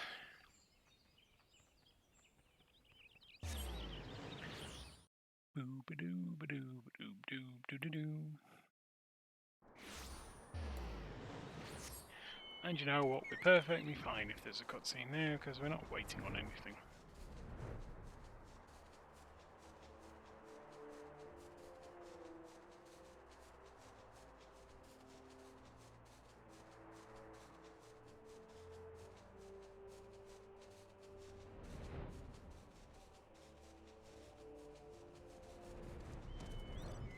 Hello, Rambo. Have you stupid Chris? What news of your mission? Are we any closer to acquiring the remaining abrasives? I have them in my pocket, Rambo. You bought both? Oh, I shall have Master Garland begin work with the crystals immediately. Go with the silver, because I never, ever use potions. There, that should do the trick. Ooh. 4 talons. Excellent work. We now possess all 4 of the fangs required to pierce the Crystal Tower's defences. My compliments, Master Garland. Oh, it was a trifling matter, I assure you. Cloxon here is the one you should be thanking. Anyway, by my reckoning, there's nothing stopping us from striding up to Allergan's front door. You can't go without us, Chief. Well, that was the plan, but... Biggs Wedge, come to lend a hand, have you? Well, it's not every day you get a chance to study the wonders of the Allegan Empire, is it? Their technology makes Garlemald's look ancient. Garlemald technology based on Allegan Empire. I appreciate your enthusiasm, lads, I really do. But we're not here to take this knowledge for ourselves. Twice in the last decade, the promise of unimaginable power has prompted men to meddle with technology they do not understand, and the realm has been dragged into the very brink of oblivion on both occasions. We shall not be so irresponsible as to risk another. Wedge, do you recall our company's creed?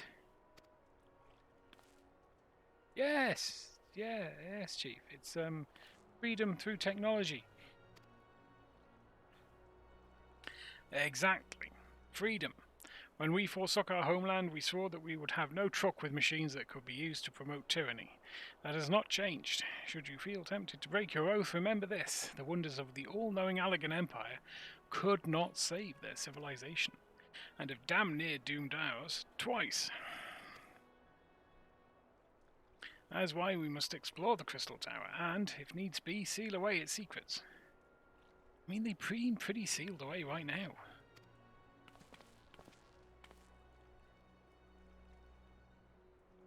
I think Biggs and Rambos are annoyed that they're wearing the same boots.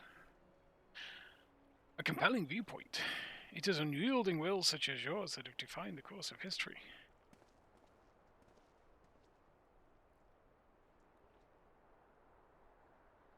Oh, hello. Who's this?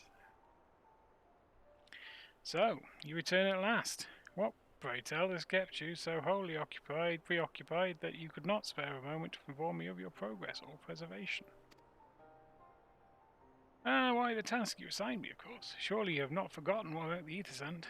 I tasked a passing adventurer with delivering it. A more capable courier than I could not imagine. So that was you.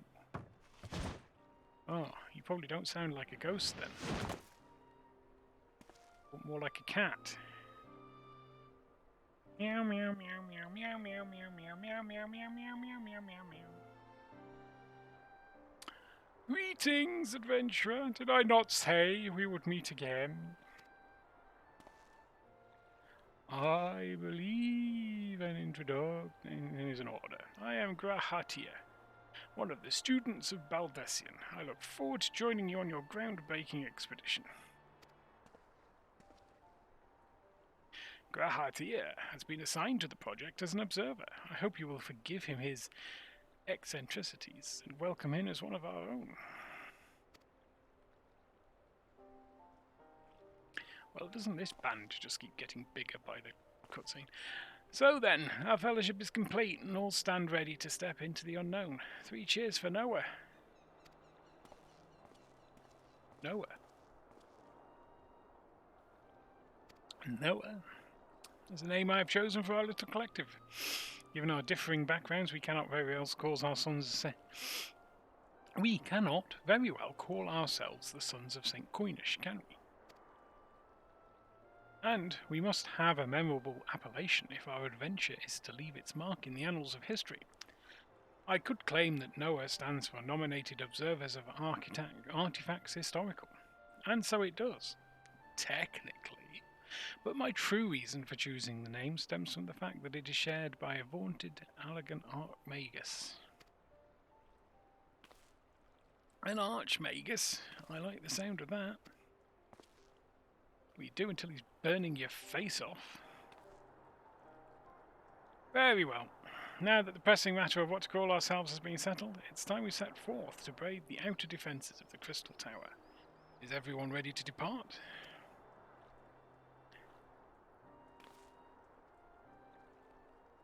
And there we go, nodding again.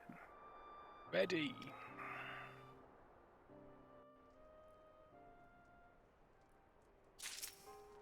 Oh.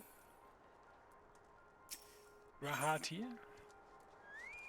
Grahatia is eager to begin the expedition to the Crystal Tower. Indeed. Gentlemen, the secrets of ancient Alec beckon. Let's not keep them waiting any longer. Adventurer, you and I will join the engineers at the Crystal Tower's main gateway, where we will endeavour to neutralise the structure's outer defences.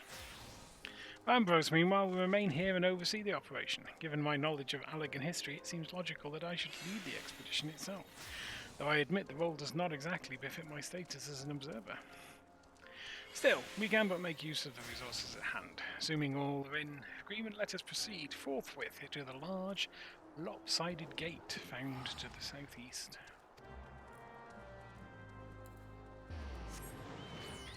Boo, boo, boo.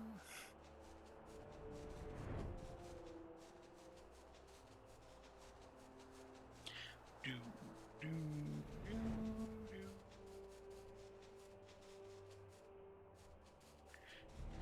Do, do, do, do, do. Oh, really?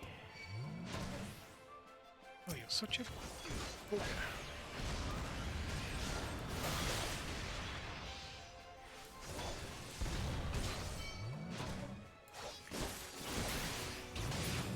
You didn't have to die, you could have just left me alone with me destination. But you were like, no. No, I'm going to die at your hands.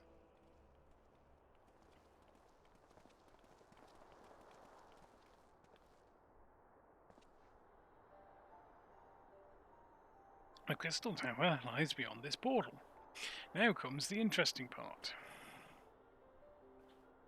Sid, you are the only one of our number who's ever crossed this threshold. I ask that you take the lead for the present. Yes, observateer.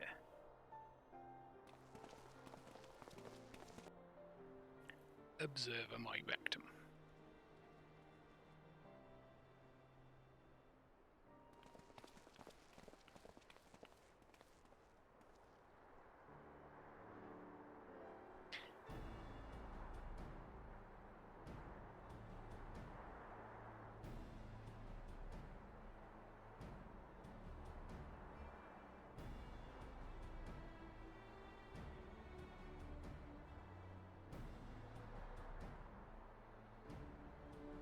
I say, the energy radiating from these statues is palpable. Lucky for us that it is, though one might otherwise stroll past them. Feast your eyes on the elemental defences which prompted our lengthy preparations. These sentinels will prevent would-be intruders from advancing to within 20 arms of the tower's inner reaches. Go on then, poke it, Sid. Oh, he's going to be fancy, is he?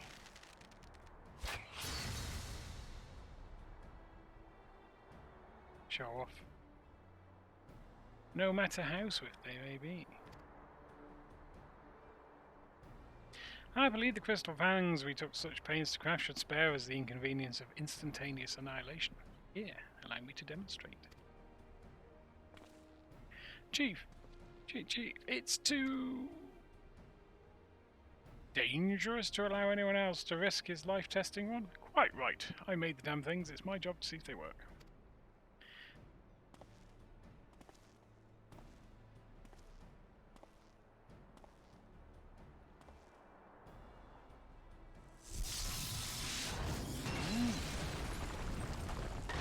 Oh, you should have poked it with the pokey bit. It would be far more fun. Success! I, for one, am convinced, friends. Ready your fangs. Not sure he knows he's talking to someone with actual fangs.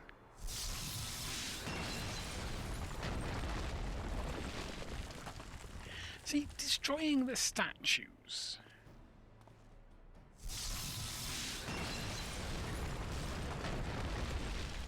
I suppose.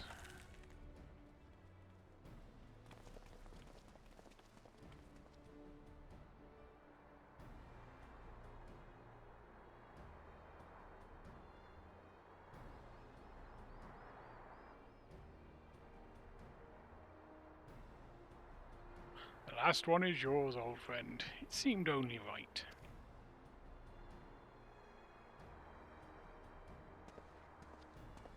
Why not just stand back and chuck it?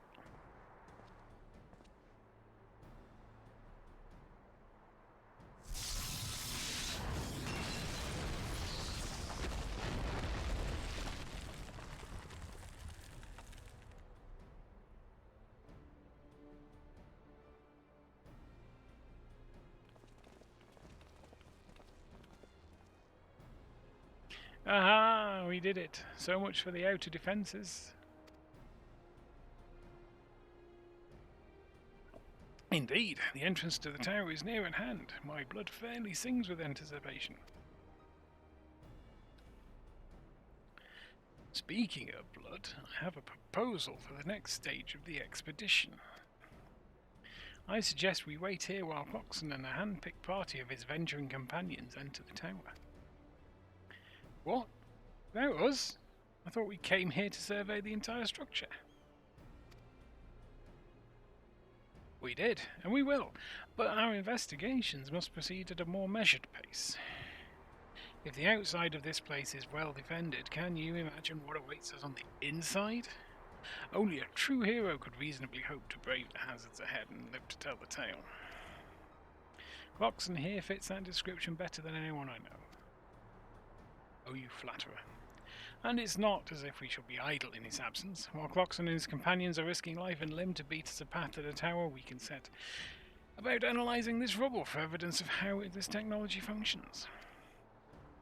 Your knowledge of ancient lore will be invaluable in that endeavour, Historian Grahatir. Ah, do you ever tire of being right, old man? Cloxon, as it seems I won't be accompanying you, allow me to at least provide some instruction. The maze that surrounds the base of the tower is known as the Labyrinth of the Ancients. During the initial foray, I suggest you concentrate on ridding the place of hostile elements. When you are reasonably certain the maze is secure, contact me via link shell and we shall join you post-haste. No matter what Master Garland says. Though we would prefer it if any relics you encounter remained intact, you have leave to do whatever necessary to secure ingress to the upper levels of the tower. Fortune go with you, Clock.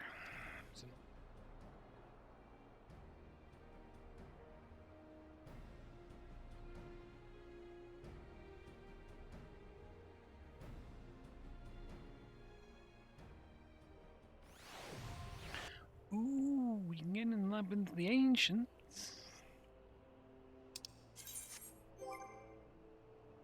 Duty Finder. We'll try and do this one.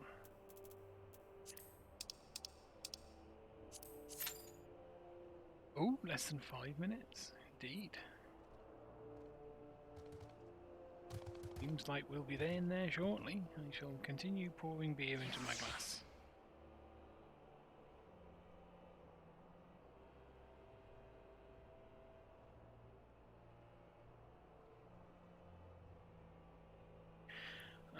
Then I shall mount Chocobo. Run up here and have a look. Ooh. Shiny. Ooh. Cutscene. Wally.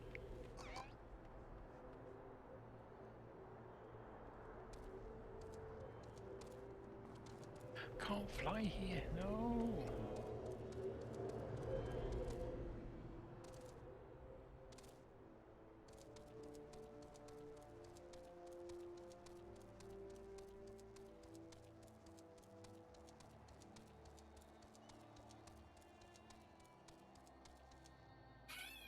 Oh, yeah, of all of our tanks, half of our healers, and a bunch of our DPS.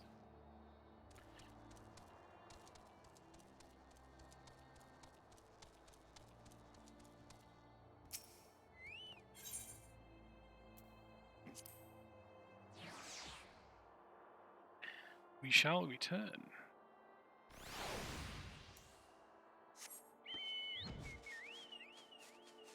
Meantime, we shall buzz these guidance things, and I think what we're going to do is we're going to head back to the donor, to the toll, to the Revenant's toll, and we're going to...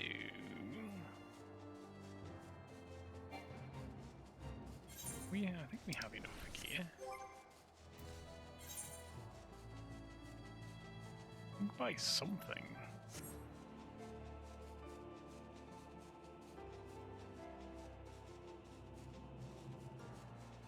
Or shall we wait?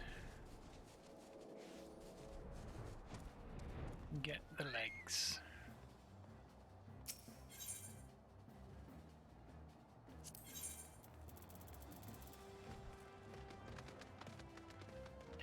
The legs are also 510. I think we wait and get the legs. Yeah.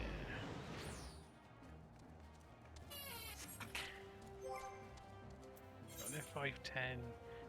We need 24.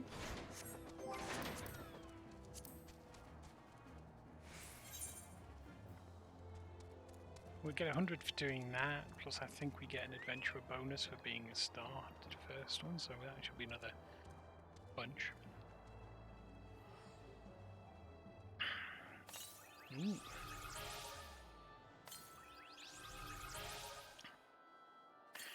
Our healer quotient has gone up and our DPS has gone down, so the same number of people.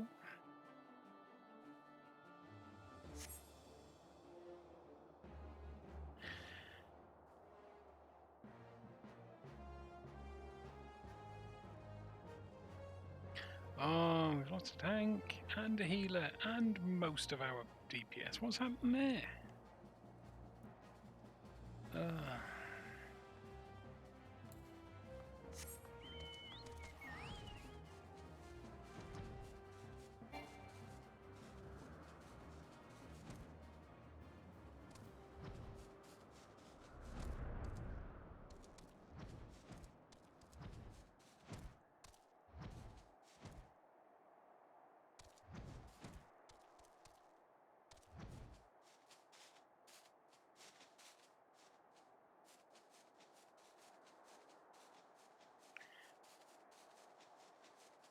Well, it still says less than 5 minutes, so, you know, another 20 odd seconds before it's lied to me.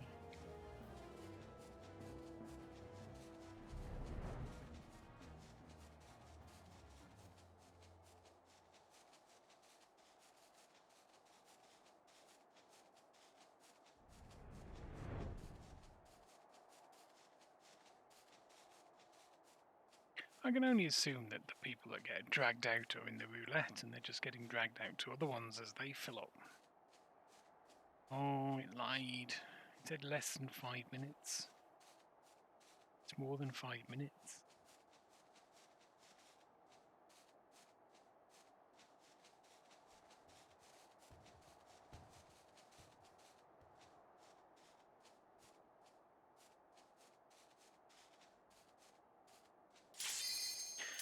Oh, there we go.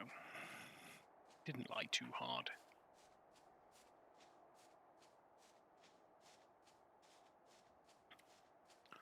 I am, of course, hoping at some point we get some experience or something.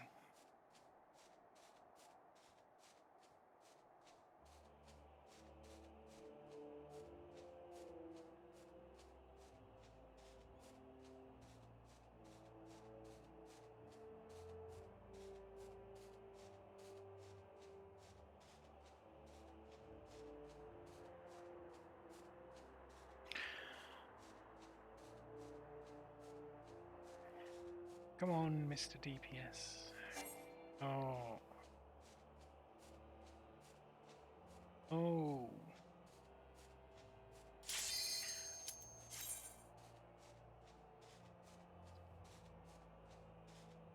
There we are. The Labyrinth of the Ancients. Full party.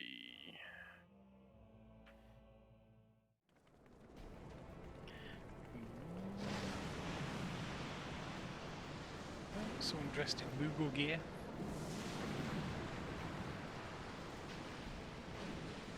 Imagine that offers brilliant levels of protection. Ooh, floaty.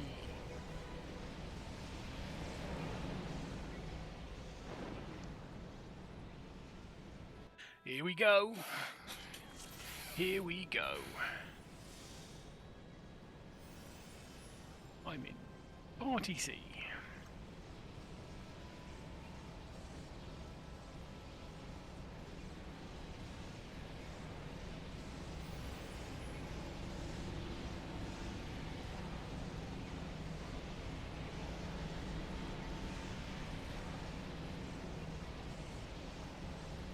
is a theory where you just wait at the entrance near the teleporter until someone activates the Allegan teleporter further on and just teleport instead of walking.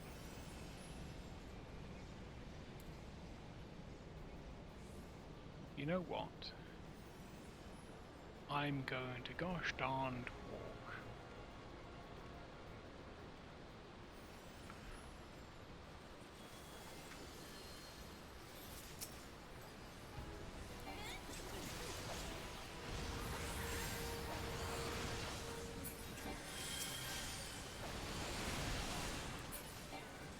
I don't even know which way I'm pointing, I will be honest.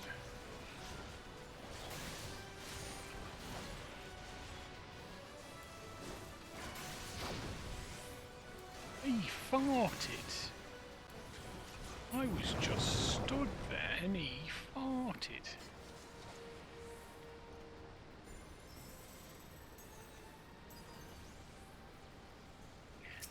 Go and deal with these. Oh, I would if they'd stand still for more than 3 seconds.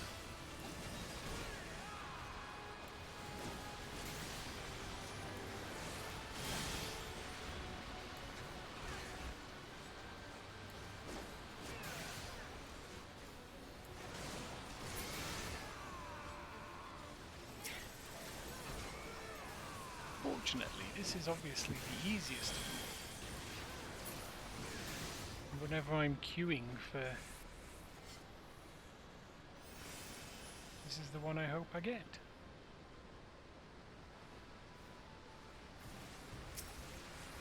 Because who doesn't want an easy 50, 100, 450 tomestones?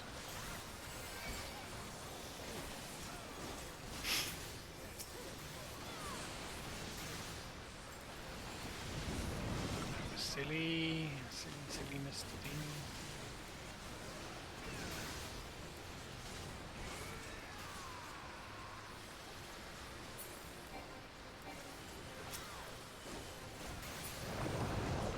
Because I...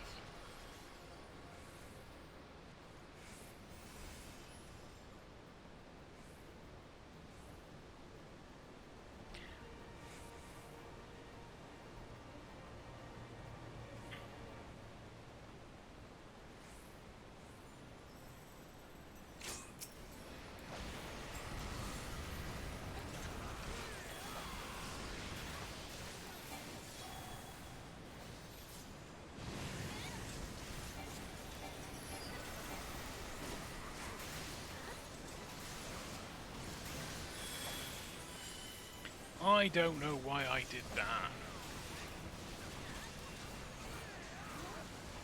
I'm nearly dead, he's nearly dead. Oh, he's dead.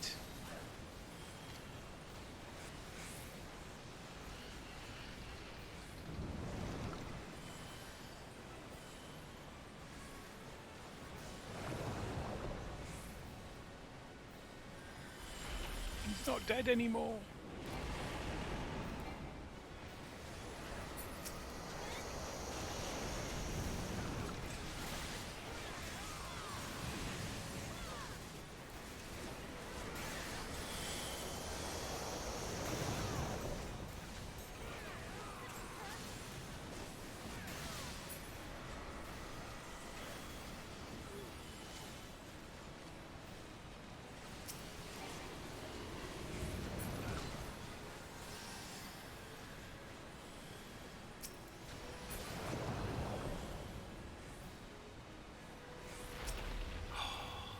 Really? Do you not know what it means to stay dead?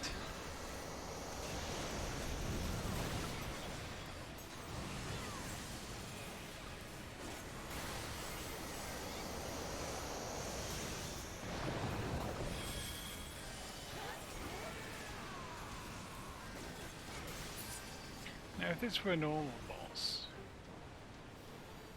Yeah. Die after 3 attempts. Shortcut. Use the teleporter, yes. Oh, it needs Fumateko, honestly.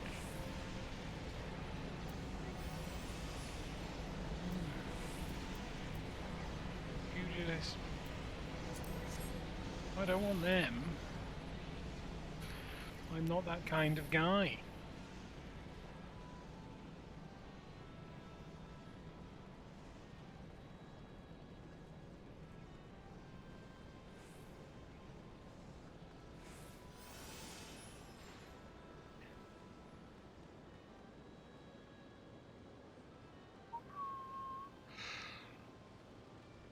Oh, this bit.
Walk up again.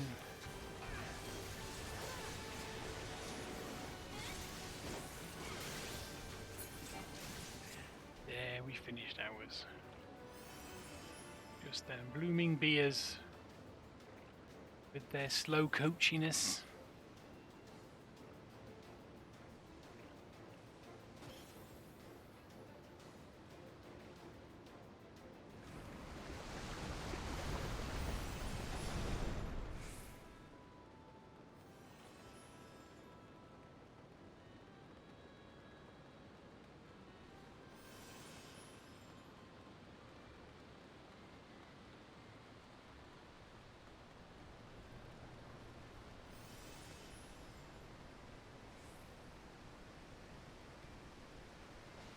Now this one, if I remember rightly.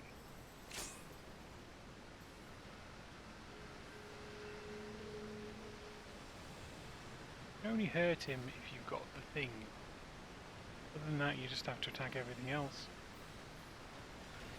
Oh no, there's another trick. Ooh.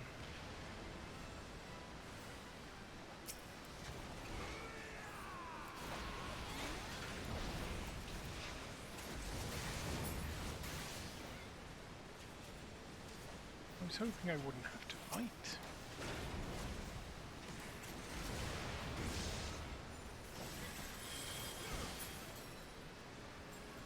Someone else for gear.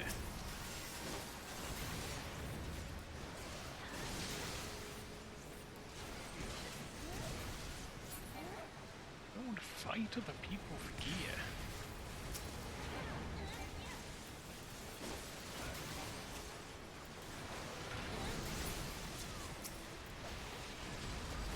Damn it!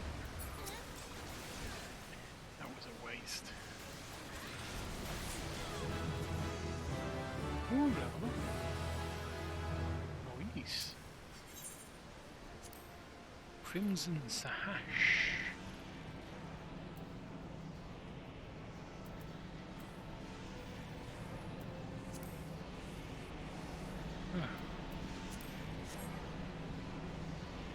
It's not going well for Cloxon.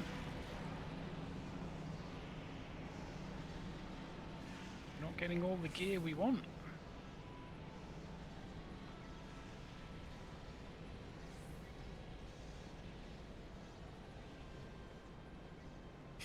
Or any gear at all.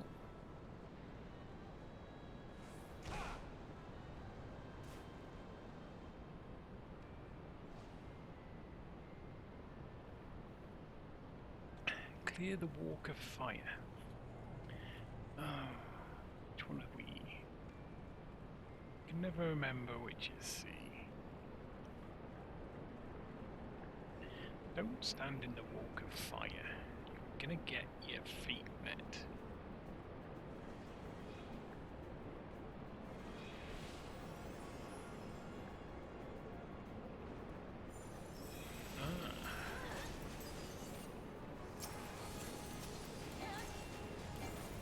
I don't remember much about this fight, but I do know that that was a bad thing. We don't want him in the middle. We don't want these to reach the middle either.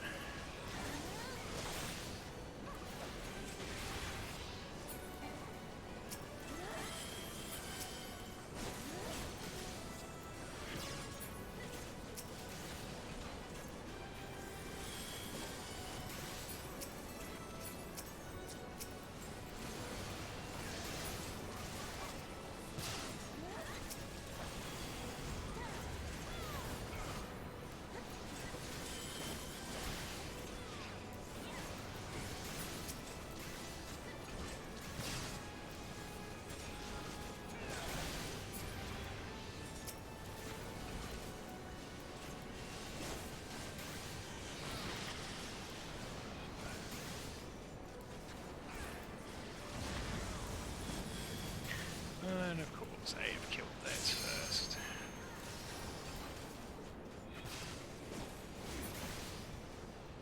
And then helped speed.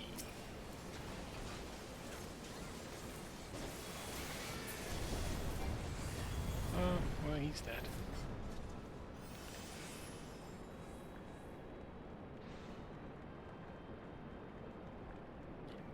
The King Behemoth.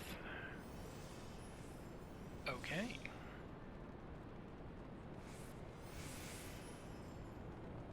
Oh look, there he is. All kingy and behemothy.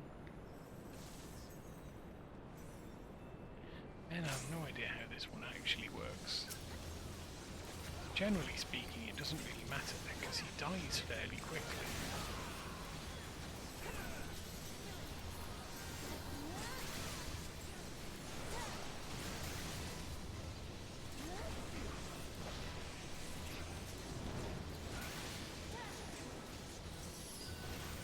Hiding.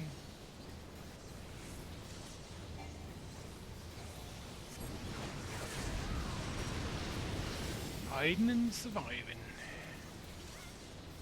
Oh dear. Seems one eye and Party B has lost both of its healers.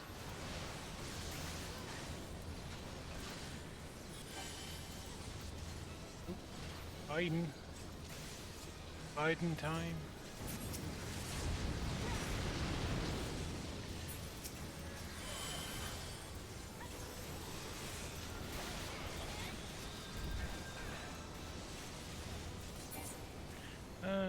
Killing time. Oh, he fell over and vanished.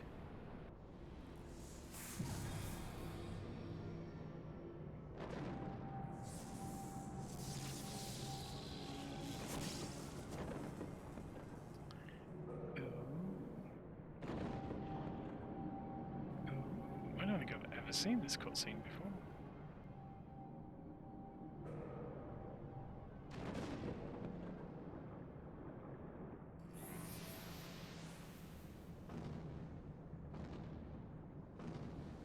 Seen him before.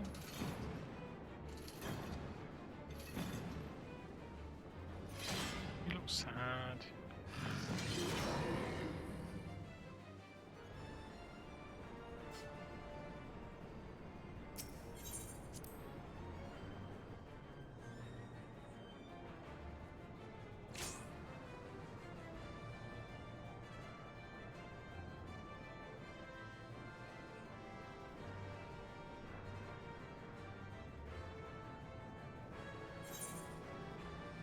Yes. I've mapped a realm.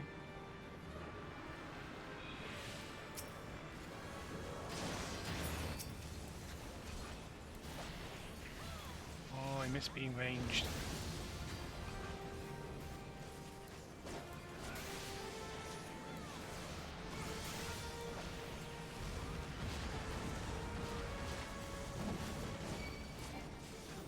Why am I so... Oh no, it's not the one we need to avoid. This is the one we need to avoid. Oh shit. Thank you. Thank you very much.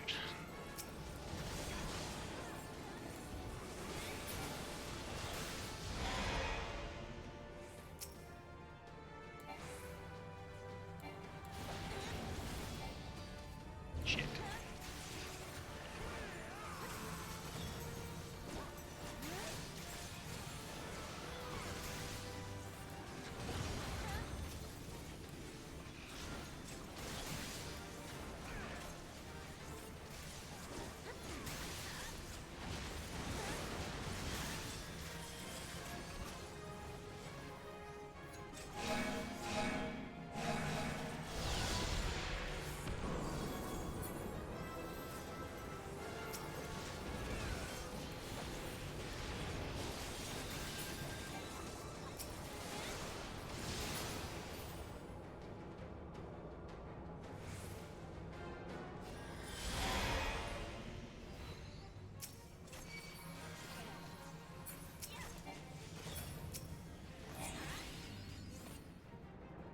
You call that a labyrinth? Oh, he fell over.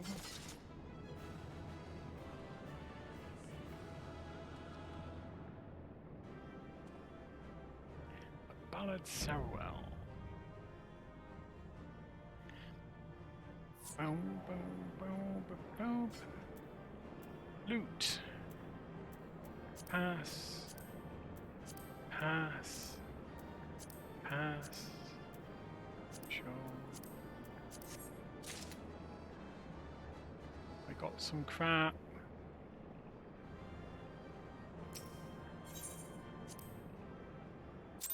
Ooh, I got a player commendation.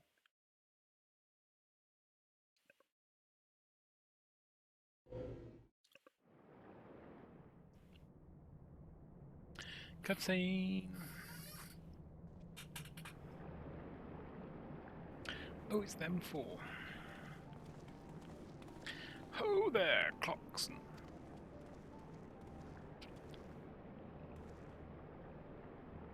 Very impressive. I must say, your name shall be writ large in the volumes that are sure to be penned on this historic expedition.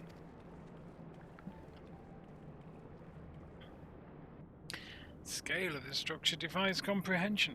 Someone plainly thought bigger was better. According to the findings of my Valdesian colleagues, the Crystal Tower was constructed to collect and store the endless energies of the sun. A characteristically ambitious undertaking. Now, what the tower's inner defences? Judging by your haggard expression, clearing out the labyrinth was no small feat.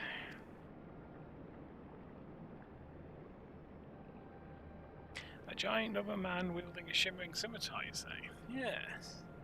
That would have been Phlegathon, not Archon. Phlegathon. He was the hero of the Allegan Revolution. And you glean that from what exactly? His choice of weapon? Well, I am a historian, and I have certain, shall we say, affinity for the lore of the Allegan Empire. It is, of course, all knowledge gleaned from musty scrolls and tomes. The ancient texts claim that the Crystal Tower is defended by the champions of Eld, resurrected and augmented through the Allegans' extraordinary technology. Chief, you need to see this.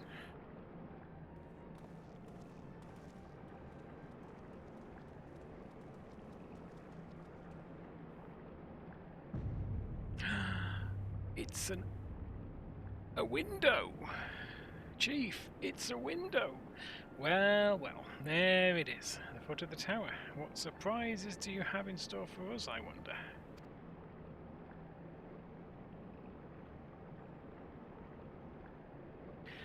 I can't tell you how glad I am to have you with us on this little jaunt, old friend. Had you not beaten a path through that maze, I very much doubt we'd be standing here now. Well, we have much to discuss and digest. Let's retire to some coinish find, where we can, for the present, and plan our next step. Lest there be any doubt, our expedition has some way to go yet.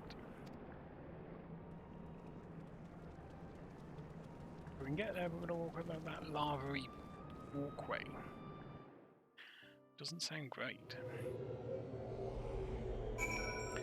Ooh, shimmery. Alright, let's head back.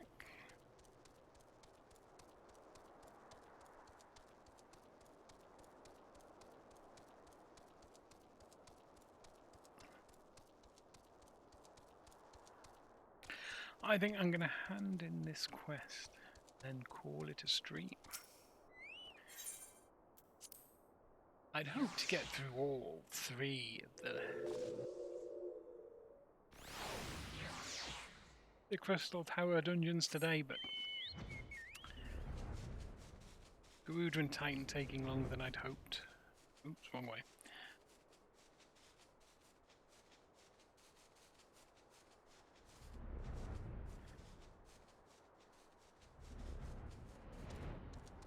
But we've burnt a chunk into it. I think tomorrow we'll... So good of you to join us, Clockson. Our meeting would be dull indeed without a full account of your experiences in the labyrinth. Take a moment to collect yourself, and when you're ready we shall debate how best to proceed.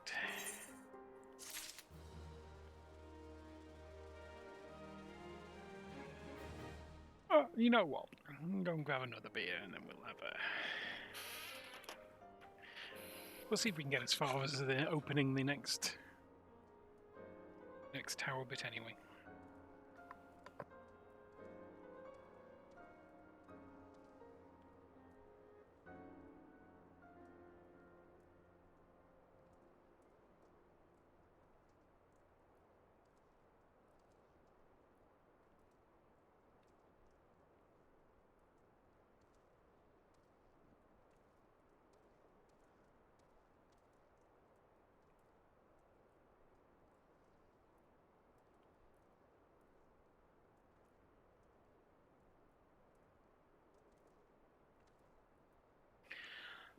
Came back. Right, let us open this bottle.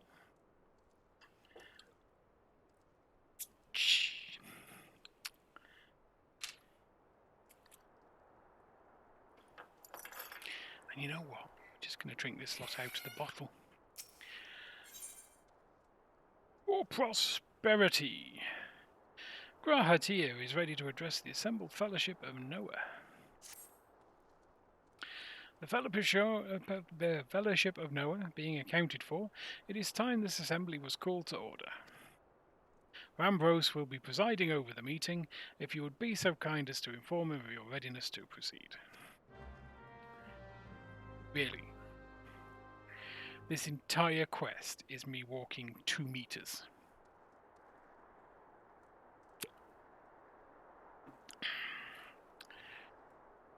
Hello, Rambrose.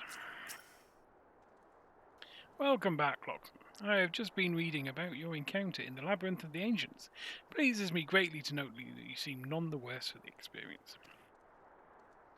For your reference, I've added my own notes to Grahar's preliminary expedition report and begun compiling a Crystal Tower survey log.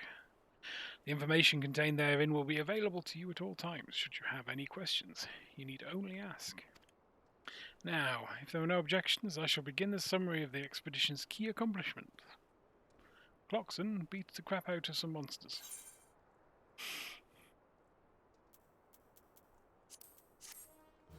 Boo boo! Oh, it's a cutscene quest. In the course of this, our first foray into the grounds of the Crystal Tower, we succeeded in neutralizing the structure's outer defences before proceeding to secure the maze surrounding the base of the spire.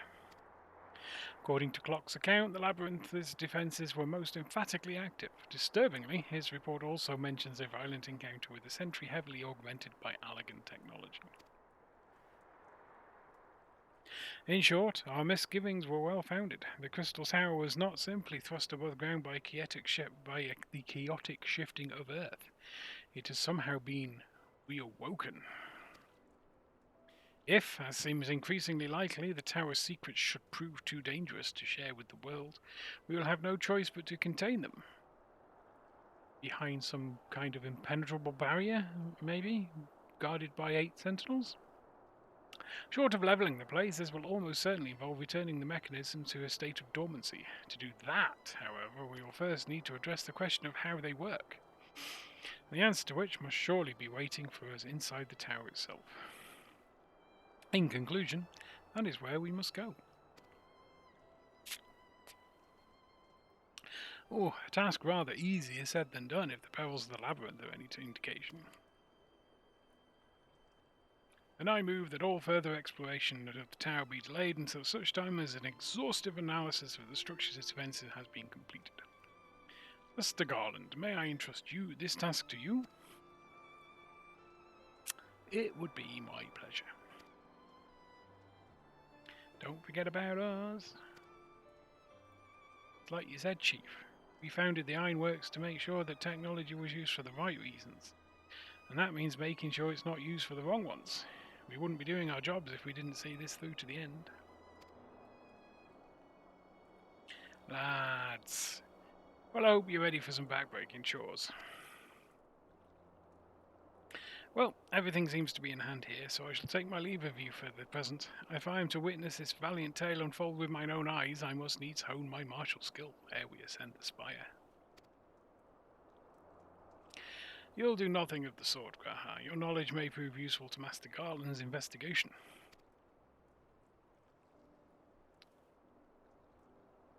As an observer, I am not, strictly speaking, subject to your authority. Pray do not mistake my intent, Cloxon. I am well aware that I shall never be a match for one with your innate talents, however hard I train. Be that as it may, pray do not allow your skills to rust from disuse during the coming pools. We will need you fighting fit if our subsequent forays are to prove as productive as this one. Mark me, we have not yet caught more than the briefest glimpse of that which time has obscured. Soon, however, we shall cast off the veil and gaze upon the glory of the Allegan Empire. And with that encouraging thought in mind, it's time we bring this assembly to a close. Let us all focus on the task at hand, that our next expedition may begin all the sooner. Meeting adjourned.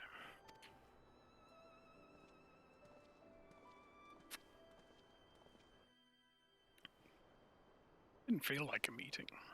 I didn't have all the unnecessary bullshit and talk about what people did at the weekend. Oh, look. It's the outlandish man. Such a terrible mess, yet it does leave the door wide open, so to speak. One cannot help but be impressed. I'm beginning to understand the reliance you place on adventurers, old friend. So, this is the legacy of the Allegan Empire left behind. If my readings are correct, the energy source waiting atop the tower is a match for even the ultimate weapon. Nay, more than a match. A new toy for me to play with.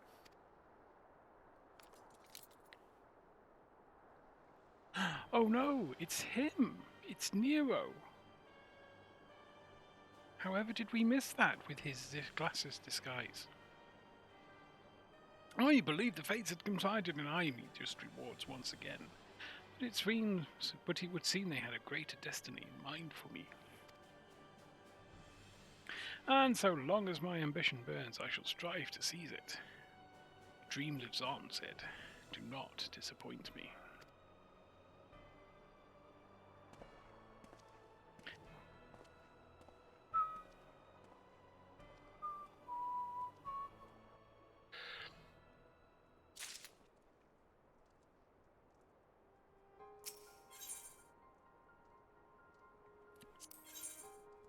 Circus Tower. Ambrose is frustrated over Noah's lack of progress on the Crystal Tower.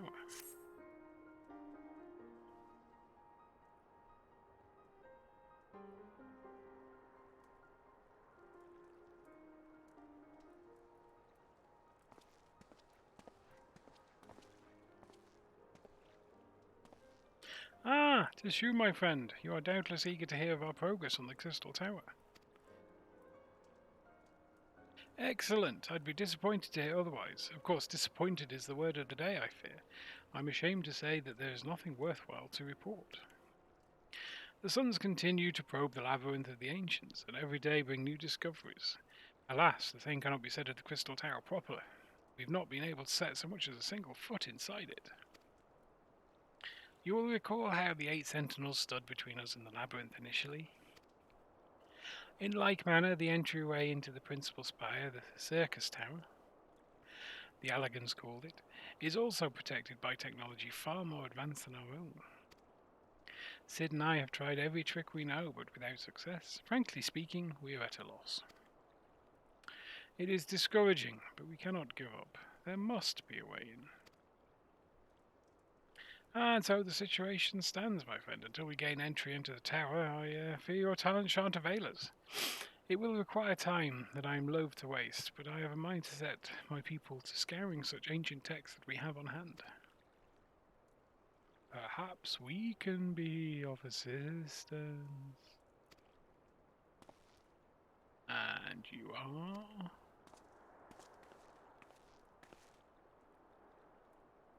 Be at ease, friends, for we share the self-same goal. I am Une, and my companion is called Doga. We are scholars of the Allegan civilization sent by the students of Baldessian to assist in your endeavour. Une and Doga, rather unusual names for this day and age, if I might be forgiven for observing. But I digress. You claim to be here at the students' behest, but we have received nary a word of your coming. Moreover, in light of the recent incident at the Isle of Val, I should think that they have rather more pressing concerns.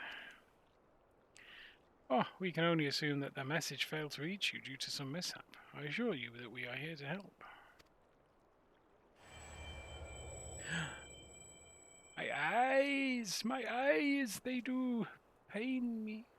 What is it, Graha? Ugh, it's just nothing. There was a pain, but it has subsided. Well, this is rather unexpected. Your right eye is the same as ours. What? An eye? The same? You have the Allegan eye as well. The sanguine hue is said to be a trait unique to the Allegans, yet I inherited from my father, as did he from his. Only one child in a single generation is born with the eye. All my life I have sought to learn the truth of its manifestation. If there is aught you know, I implore you to tell me. My deepest apologies, but we have no answers for you. Only one thing is certain. Those who possess the trait are bound by fate to Allag. As your eye has placed you upon the path you walk, so too have we come here to fulfill our destiny. Absurd though it may sound, it is the truth. Seems to me we have naught to lose by accepting their aid. What say you? If that is your wish, then so be it. Yet know that I still mean to verify your story with the students of Baldessian when I am able. Trust there will be no objections.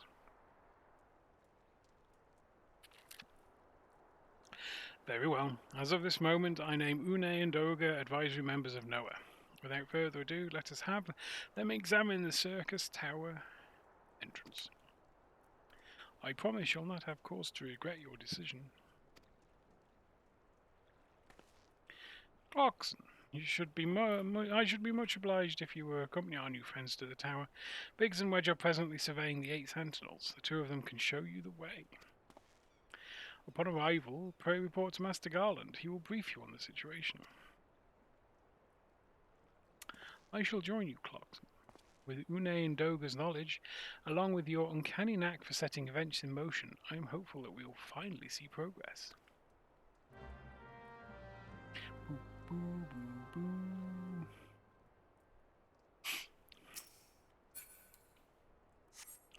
Alright, 8 sentinels it is.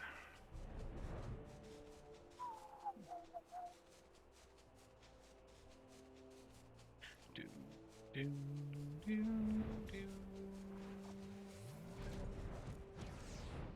Bow, bow, bow, bow, bow, bow.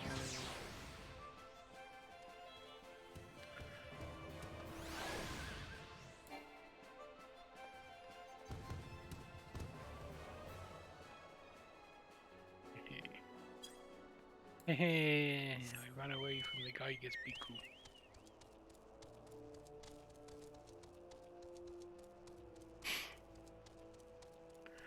Wedge! Biggs! Edge! Well, if it isn't Cloxon. Eager to enter Circus Tower and kill everything in sight, no doubt. As I'm sure you've already heard, though, the place is locked up tight as a clam. New friends from the students, you say? Excellent. It's been slow going, or rather, no going for the chief. He'll appreciate the help. If you'll just follow me, I'll take you to him.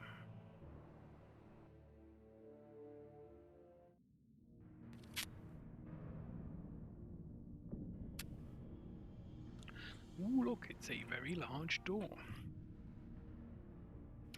Or Sid has shrunk a lot since we last met him.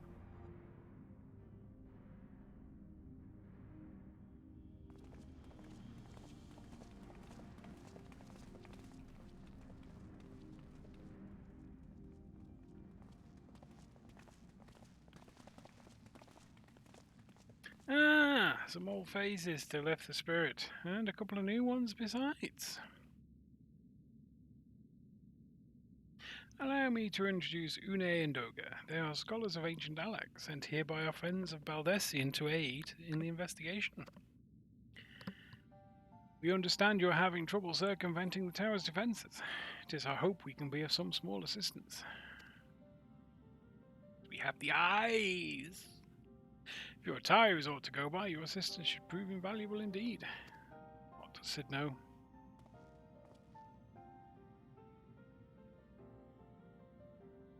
To begin with, let me tell you where we stand.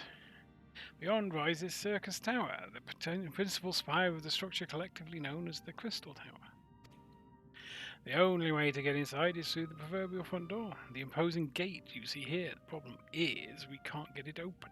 It's sealed by some mechanism whose workings are an utter mystery to us. They're called hinges, Sid. Hinges and locks.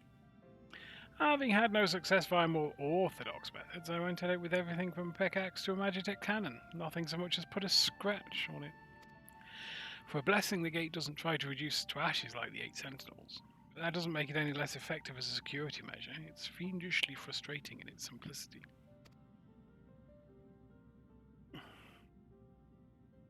The only clue we have is the elaborate device carved upon it. A man and a woman, respected, Allegan royalty by my judgment.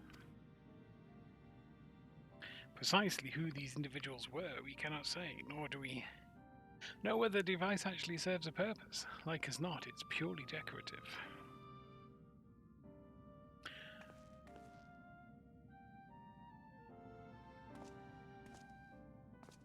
Ooh.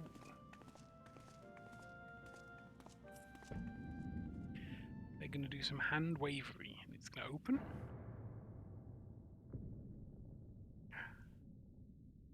If you're thinking to force it, save your strength. It's no use. Just ask the calluses on my hands. Rest assured, we do not mean to waste our strength. Indeed, why should we exert ourselves when the gates will open of its own accord?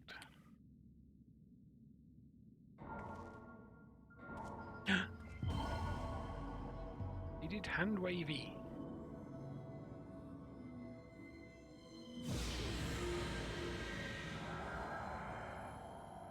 It It made things blue.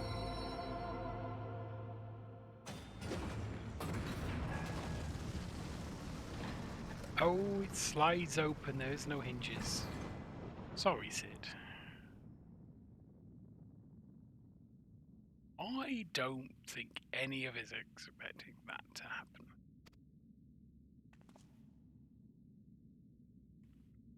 Seven Hex, what is this? What did you do? What are you?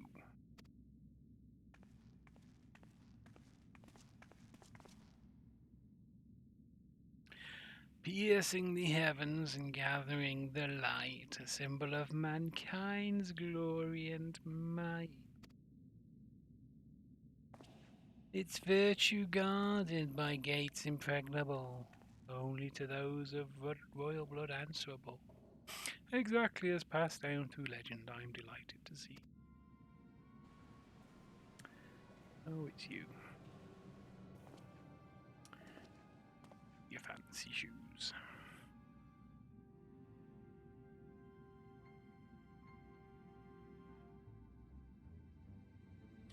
Beg pardons for interrupting your bewilderment. I couldn't help but notice the remarkable playthings you have acquired.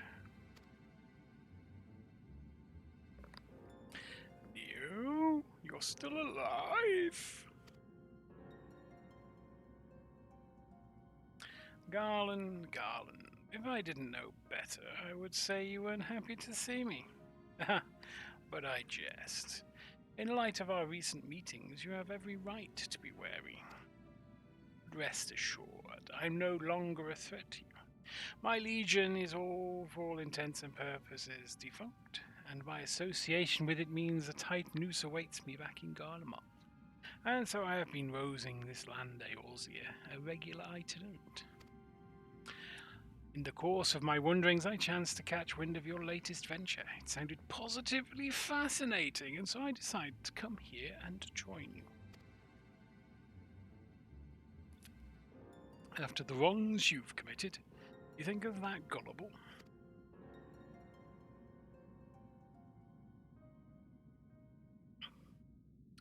If you are suspicious of my intent, 'tis only my just deserts, but I am determined to make amends. As a gesture of goodwill, I will share with you what I know, starting with these two odd characters. As you're doubtless already aware, the Crystal Tower was a symbol of ancient Aleg's might and prosperity. Entry was permitted only to royalty and select few individuals. According to the records I have unearthed, only royal blood can open the gate. In other words, the Emperor and his progeny were living keys. You mean to say that these two are descended from Allegan royalty? Oh, I suggest nothing so glamorous. To put it plain, they are imitations of royalty, living keys born of Allegan ingenuity. Clones, I believe, is the name your creators gave your kind. Is that not so?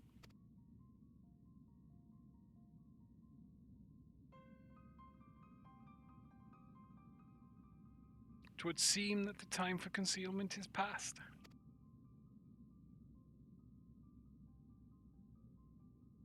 Pray accept our apologies. It was not our intent to deceive. We simply wished to avoid causing undue alarm by prematurely making what many would consider deranged claims. If it please you, let us return to the 8 Sentinels. There is much and more to tell.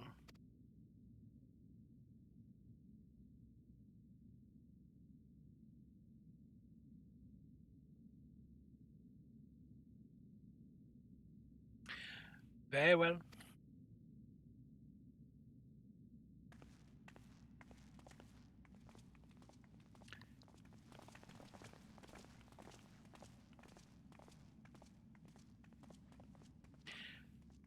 Seven Hex, do you seriously mean to follow us around? Come, Garland, you know me better than to think I spoke in jest. What more will it take for us to be reconciled? A gift, perhaps?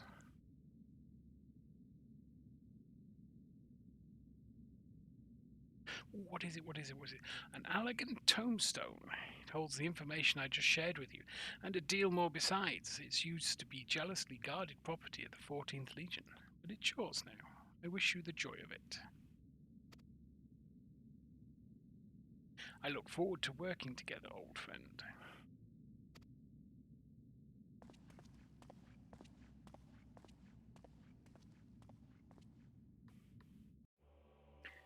Sounds exciting.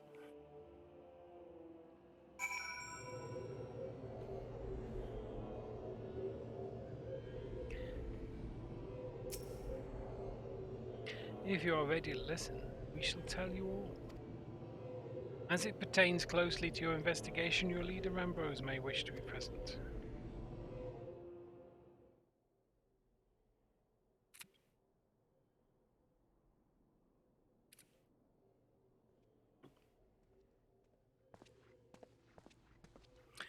Well, I'm here. You've got to say for yourselves.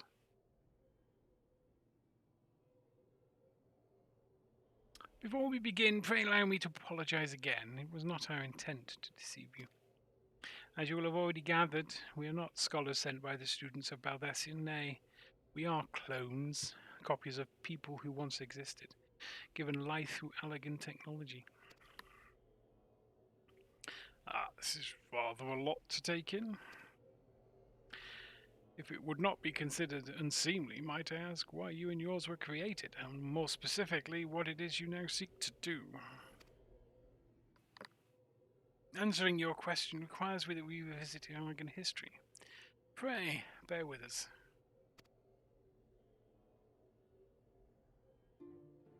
The Allagan Empire reached its zenith long before our kind came into being. In that glorious age, the Crystal Tower stood tall as a symbol of Allagan pride. Parents took their children there that they might learn how the limitless energy it produced brought prosperity to the whole empire. That prosperity, however, bred decadence, and the empire began to show signs of stagnation. This decline was made all the more rapid for want of strong leadership. In a matter of generations, the Allagan civilization became a pale shadow of its former self. Its once gleaming cities fell into disrepair, and its frontier lands were given over to the wilderness. Lamenting the pitiful state of affairs, one technologist made it his mission to restore Allag to greatness. Ammon was his name, and he believed that the Allag Empire wanted for but a potent ruler, and none more potent than its founding father, whom he sought to resurrect. The founding father cannot mean Emperor Xander. Xander? None other. As part of his experiments, Ammon created clones of the Emperor's descendants, and we are products of that experiment, copies of Une and Doga. Historical texts mention the reigns of two Allagan emperors named Xander. It was commonly believed the second was the namesake of the first. After all, such a custom is not uncommon among royalty and commoners alike. To think that there were that the two were in fact one and the same. Aye, Xander returned from the grave and assumed his throne once more. And true to Ammon's prediction, the Emperor restored his realm to the glory it once knew. Would that he could have been satisfied with that. In his previous life, the Emperor desired to bring the entire world under Allagan dominion, an ambition that ultimately went unfulfilled. Having been granted a second chance, he was determined to succeed. Realizing that he needed more power to wage his war of conquest, Xander turned his sights towards the forbidden source, darkness. In order to learn how to harness this power, he converted the Crystal Tower into a restricted research facility. Darkness? Again? 7 hex? What is this with this megalomaniacal... What is it with megalomaniacal rulers turning to darkness in their lust for power? Well, at least this one won't be bothering us for being thousands of years dead and all. Would that you were right, Master Garland.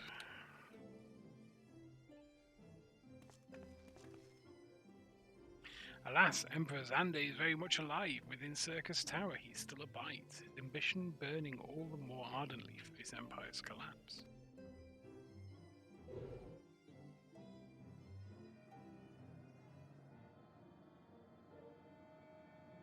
Wielding the power of darkness requires prodigious amounts of energy. Energy that not even the Crystal Tower could produce. In order to augment the shortfall, Dalamud was created and launched into the heavens. On high it hung, gathering the sun's energy and channeling it into the tower below. However, a miscalculation resulted in a surge of energy that escaped into the land. This triggered an earthquake of unprecedented violence, the calamity that issued in the Fourth Umbral Era.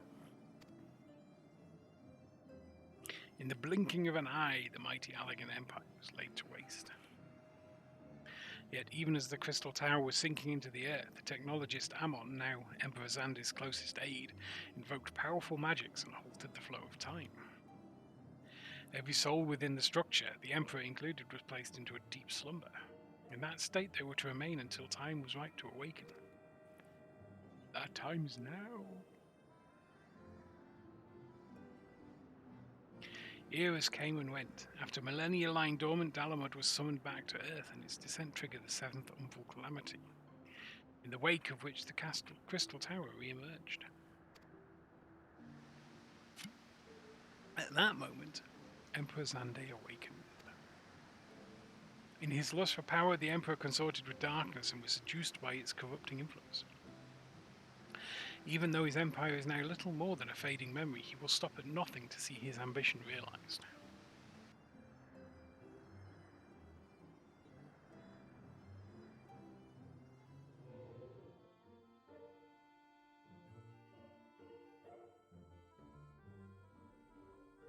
It is for no other purpose but to put an end to Xander's madness that we exist. This is the mantle we have inherited from our namesakes, the true Unei and Doga. Fearing what might befall the world, the two of them sought to thwart their emperor. They gave unto us their will, that we might carry on their mission should they fail. When we came to our senses within the Crystal Tower, we deliberated a course of action. Concluding that we alone could not overcome Xander, we struck out to find a worthy ally. It has taken years, but our search is finally over. It is no ordinary man who can cut a path through the labyrinth of the ancients. With you as our champion, Cloxon, we are confident we can end Xander's dark ambition once and for all.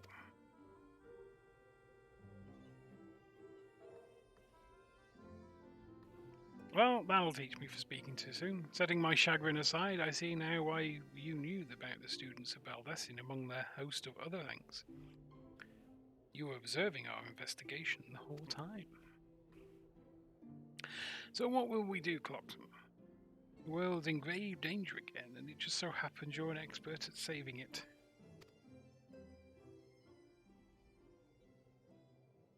Apparently we've agreed to help.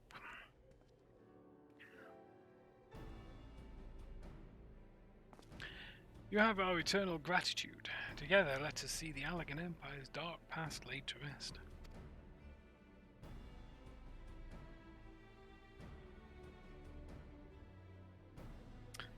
A nod from Ambrose then. It has been our mission to recover the long-lost knowledge of the Allagan civilization, but what worth is that knowledge if it means subjecting the realm to peril? Truth be told, it pains me to think that the Tower's secrets may become lost to us, but the greater good must ever come first. Besides, no quantity of ancient relics can compare to our friends Unei and Doga, living, breathing Allagans. And so I hereby declare change in Noah's objective. Henceforth we shall direct all efforts towards sealing off Circus Tower, and its dark secrets must never know the light of day. Clock, as you did for us within the Labyrinth of the Ancients, I would have you enter the structure and eliminate hostile elements. Suffice it to say, this includes Emperor Xander himself.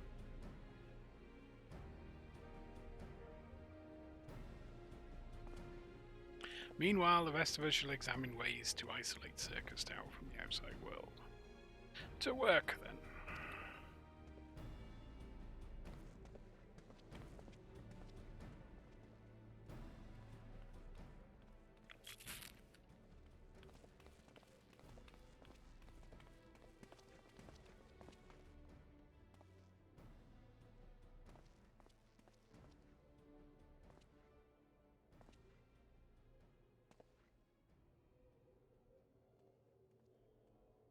Wait, there is something I must know.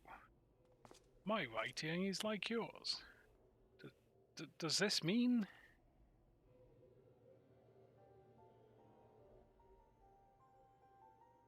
You inherited the trait from your father, you said. Know that clones are unable to bear offspring. You have no cause for concern. The elegant eye, called it. The elegant eye? You called it. But to us, it is the royal eye. Owing to the fact that the trait manifests only in those possessed of royal blood. I cannot well explain why the eye runs in your line. I cannot well explain why the eye runs in your line, but I'm disinclined to think it a coincidence. Though you are doubtless impatient to learn the truth, pray have patience. All will be revealed in due time.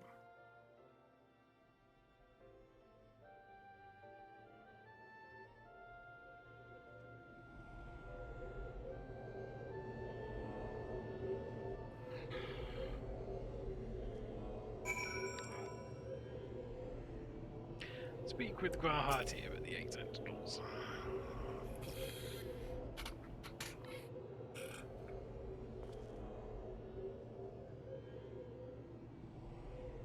My apologies if I've given you cause to worry. I am quite well, I assure you.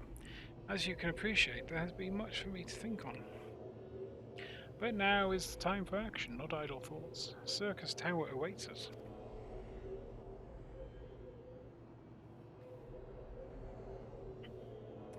Your task is to eliminate all hostile elements within the structure, Xande himself included. This will afford us a chance to seal off the facility. May the crystal grant you strength.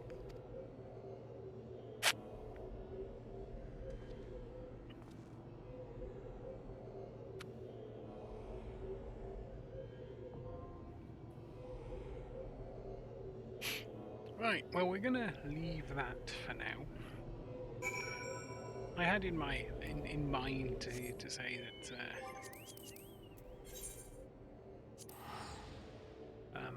if we got into the circus tower itself by 10:30, we'd do it, but we didn't even get to the duty finder by 10:30.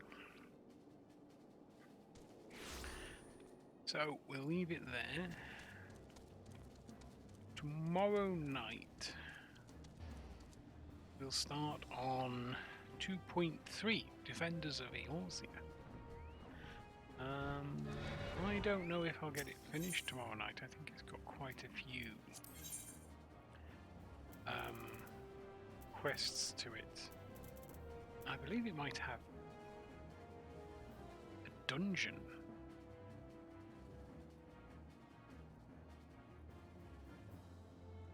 Might be wrong though. Either way, we'll crack on with it. See how it goes.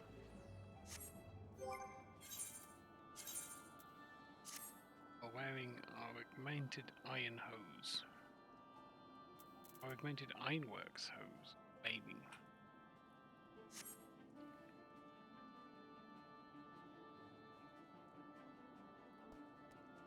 Can't really see what they look like.